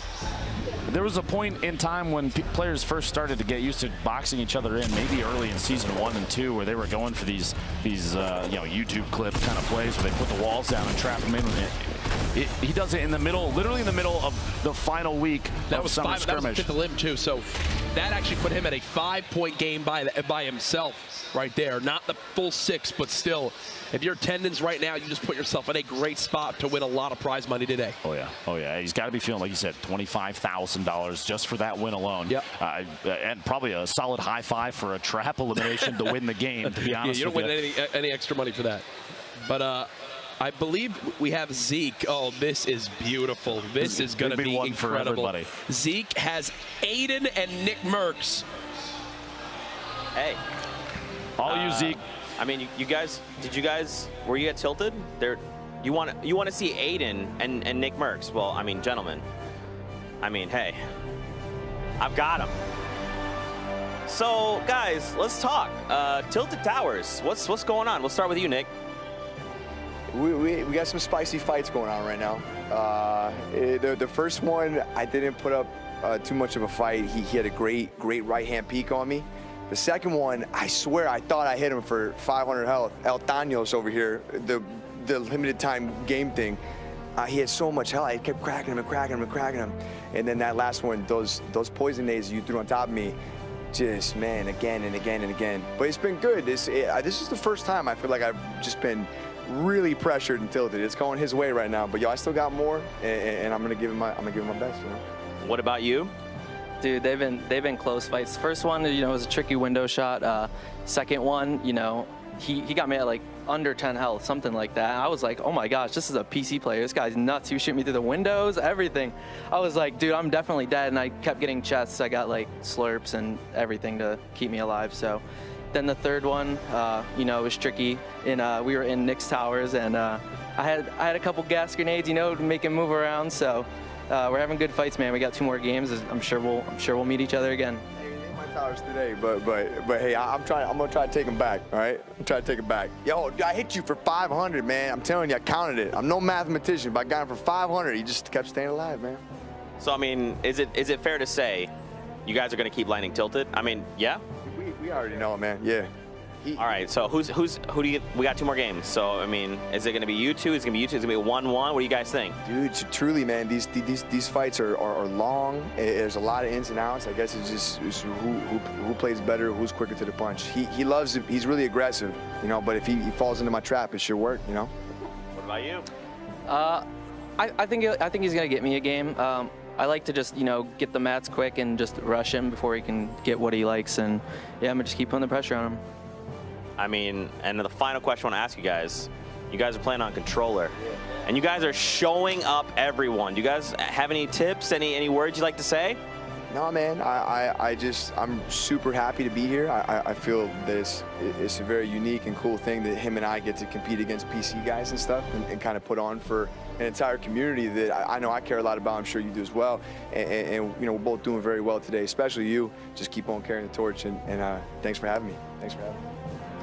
Yeah, man, it's an honor to be here as well. We're doubted as console players, so to come in here and compete and play so high, it's awesome. And to meet Nick, it's awesome, man, having some good controller players in here. Fantastic, gentlemen. Best of luck to you guys going forward. Courage, Lupo, back to you. Ladies and gentlemen, live in the venue, could we make some noise for those 2 great competitors here? People have been going Absolutely. nuts every single time they run into each other. They even threw together a quick round 3 fight graphic for the screen, which was awesome to see that. And honestly, like Nick said, we've got 2 games left. I have a feeling he's going to turn it back into Nick Towers at some point, my friend. Right. The fam will be very proud when it happens. Oh, they roll deep out there online. What a day it has been so far. I know everyone's talking about the ending of that last game. What a funny moment. But either way, I think we should have the standings updates for you guys here very, very soon. So actually, first, this is a good little TV, little technique right here. Standings right after this. Quick break. Don't go anywhere.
Ladies and gentlemen, welcome back to the continued coverage of the grand final of Fortnite Summer Skirmish. My name is Jack Courage Delnop, and I'm joined by none other than the wonderful Dr. Lupo. We have played 4 of our 6 games, and so far,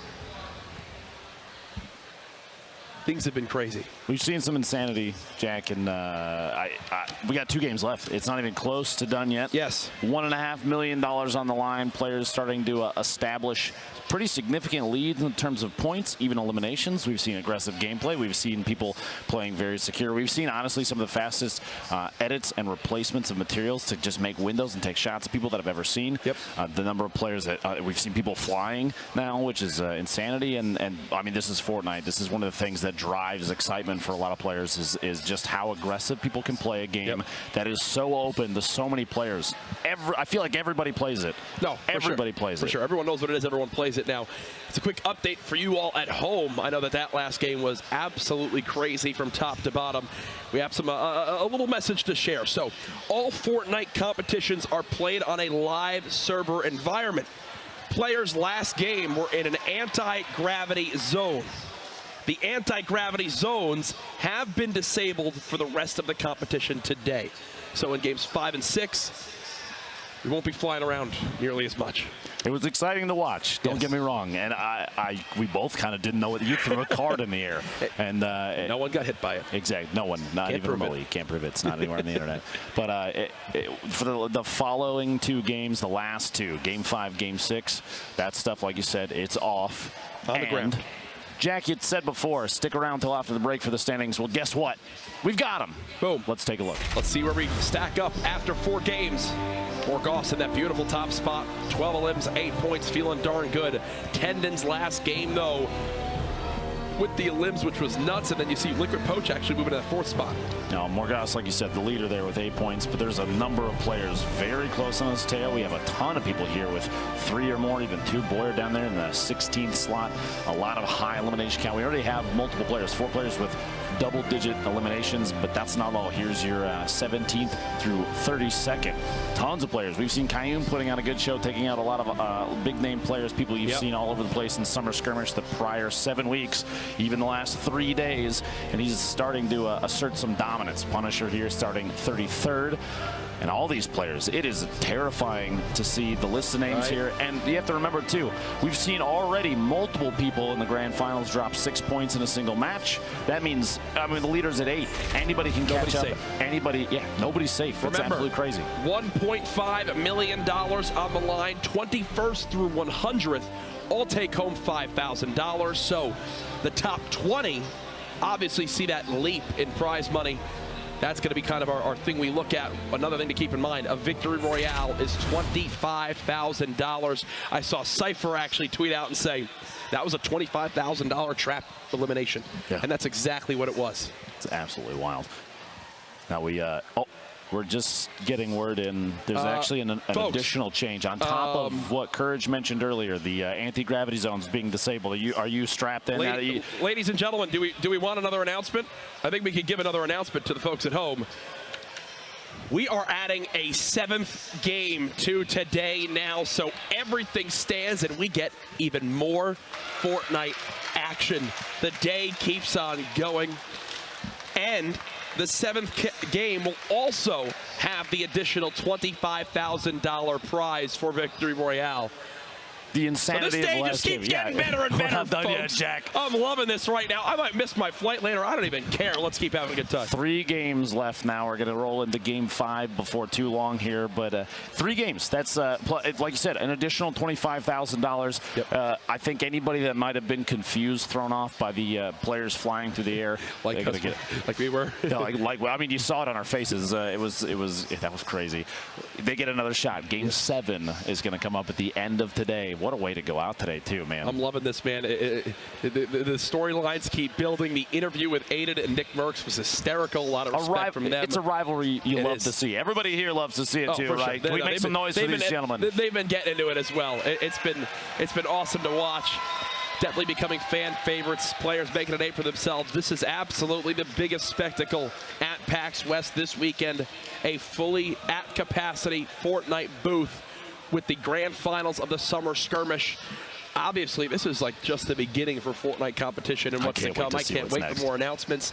Obviously, Season 6 right on the horizon. Everyone wondering what's happening with the Cube. You've got the new limited time mode coming out next week. High stakes, all the new skins. It's a darn good time to be a fan of Fortnite, I can tell you that much. Jack, from one friend to another, if you don't put up a good grappler montage clip, literally the day that you get home and play, first game, literally first game, I'm going to remove you from my friends list. I'm sorry. Well, all right. No. I won't Please really. don't do I would never do that. Are you kidding me? I'll yell at the end of it, and it'll be uploaded to all social media. So of course, absolutely. That's the only way you play It's what you do. Yeah, that's literally my job. We are getting into Game 5 here very, very soon. Appreciate your patience as we got all things sorted. As you can imagine, after last game, some people wanted to have some chats about exactly what occurred, but there's all our players now. They've been told there's a 7th game. There's another $25,000 up for grabs, the Victory Royale. Everyone loading on in. Nick Merckx getting the headset ready as the crowd gets behind him. Top boy there on your screen. Nate Hill right next to him. All these players, it's so many people to keep your eyes on. There are a number of players too that we've discussed multiple times that were stars for the qualifiers before this. We have not seen put up a big show per game yet. We've got 4 games down, 3 remaining though, which means it's still anybody's game. Yeah, we can see multiple 6-point games still, as we've already seen in the first 4 matches. We've seen some crazy plays, some really good shots from players, some predicting the way that other players are going to play, the movements they're going to make. I love seeing that kind of stuff come out. Yep. And I believe we're going to get a quick reset on the lobby as one player wasn't connected. So we'll go ahead and get that all sorted before we hop into Game 5. A lot of people talking after that last game about everything that obviously went on. Hashtag Summer Skirmish online. Just crazy to see just how many people are watching this. I mean, you mentioned to me some figures of people who were tuned into streams. Over 700,000, I think, on Twitch alone, and that's not the only place it's being broadcast. It's incredible. It's a lot of people. Incredible. That is a lot of people. A few, yeah. You know, for everyone during the break, one funny moment that happened was, if you missed it, I threw my card and actually hit wonderful lady. Did not actually. In the back of the head here. She's not suing me. I did give her a bunch of exclusive PAX codes for the spray in game, but funny moments like that. I think it was between the anti-gravity and that, we had a lot to talk about during that break, so it went by pretty quick. It did indeed. And you have to remember, if you're here at PAX West, if you're in Seattle even, Jack might have mentioned earlier, it feels like the place is packed to the brim, but please, make your way on down here. We have 3 games left, and you don't want to miss a second of what's happened so far today. Fortnite they're setting the standard for events like this, and Summer Skirmish, I feel like, is only going to be the beginning of what's to come. I'm sure Epic has all sorts of shenanigans up their sleeve. The competitive scene is only getting started. 100%. We've got all sorts of, like you said, we've got a new mode coming down the pipe here. This is only the beginning too. We've seen a trend from them even at events like this, like PAX and everything before this. We saw the Pro-Am at E3 was outside in a stadium. Yep. This is only the beginning. There's so much more to come. No, for sure, and it gets me excited just to think about the future. Either way, we talked about it a little bit earlier, but to look back at our games so far, we mentioned how every break of these games, we can basically just wind up seeing exactly these same players fighting because they're all landing at the same areas for the most part. You know, we were looking at Aiden and Nick fighting in Tilted, Cryomi as well as Saf fighting at the top of Viking Village, Hysteria getting into engagements down in Greasy. Now going into what's going to be the 5th game that these guys have played against each other, it's getting to a point where you can almost land and know, okay, this guy's going to push me from this area in the next 15, 20 seconds. This guy's going to be in this building. I'm wondering if we see any strategies change now to kind of make it so they can potentially get the drop on their opponent that lands near them in their drop zone. Well, some of them, like you said, I mean, Aiden and Nick Merckx, we'll use as an example. It's been a spot, like a highlight moment every single game thus far. And Aiden, the 3 of the 4 games so far, there you see him on the screen right there. Both very, very kind to each other in that little interview. But I'm sure Aiden is thinking, yeah, right now I own Tilted Towers. Yeah. Nick, I dare you to come back here. And that kind of confidence, that's going to help him. Whether it's accuracy or positioning, he's got, well, seemingly he's got it all so far. The window peaks, everything he's doing. He even at one point he said, "This has got to be a PC player that I'm playing against." And lo and behold, no, it's Nick Merckx, another one of the best controller players we've ever seen. And whether he's losing the Aiden in these engagements or not, the fact that they're still fighting for that long, they're disengaging and re-engaging those choices. I think that establishes that win or lose in that 1v1. He's putting on a good show. Yep. He's very aware of what's going on. I mean, there's going to be an outplay from him soon, I guarantee it. I think that kind of sums up Tilted perfectly, right? Like, there's so much already established building there that they're just navigating in and out of these corridors, using sound to their advantage, making sure they can kind of catch their opponents off guard, hide behind a wall, third-person perspective. Either way, it shows just how much these guys land there. They've been the big talk of the town so far. Nick Merck's giving fist bumps to everyone around him. Definitely someone who likes to promote so much positivity in the community, which is great to see. The other big names here so far today, right now in that 4th spot we saw in the standings, was actually Liquid Poach. He's the highest in the standings right now who don't have a Victory Royale. Who doesn't have a Victory Royale? So the 3 above him all have actually won a game. Landjock, who is our other player who's won, is lower on the standings. But Poach showing just how quality of a player he is, Lupo, to be that high up without having a victory yet. Now, I'm looking forward to see players that dropped like 10+ eliminations in a single game. Animal Tylers, I want to see them show up and play that aggressive gameplay that they've played in the past. There's a chance that maybe right now we've been through 4 games, and maybe before this they were playing a little timid in comparison to what they had done during the qualifiers. It could be the pressure. All these people watching and the number of players that are around them that are extremely competitive. Speaking of competitive players around them, the drop is coming soon, Courage. Are you ready for Game 5? We go. Quick little break, a little reset. We've added another game. We've seen all sorts of stuff. Game 5 is here. The bus has taken off. Remember, each Victory Royale, $25,000 in the bank in prize money. Let's get into the action. Southwest to the far east, going to fly past Lonely Lodge there. You'll see a couple of the Liquid players, pretty well known for going Wailing Woods. They'll wait till a late drop. You've got in your bottom right there Nate Hill from FaZe flying in. He's looking towards Fatal Fields. But pretty much everybody, like we've seen, consistent spread. Not a whole lot of engagements. Like not a whole lot. There's no more than like 5 or 6 players in a single location. Even less than that, typically. Retail has a handful there. We have 1, 2, 3, 4, 5. It looks like at Tilted. 2 players laying on the south side there. This is back over the Fatal Field to see. Running around. Nate's going to try and get this. This is an outside of Fatal drop. Full shield, a good pickup early. He's got an AR, some bandages. Nothing, I was literally about to say, nothing up close. Picks up an SMG. A decent kit early. You'd want to look for a shotgun. But I'd like to point out, Jack, that the anti-grav shield, the bubble is there visually, but just so everybody's aware, the effect itself has been disabled, like we said. So don't worry about the fact that you can see the bubble. Again, it is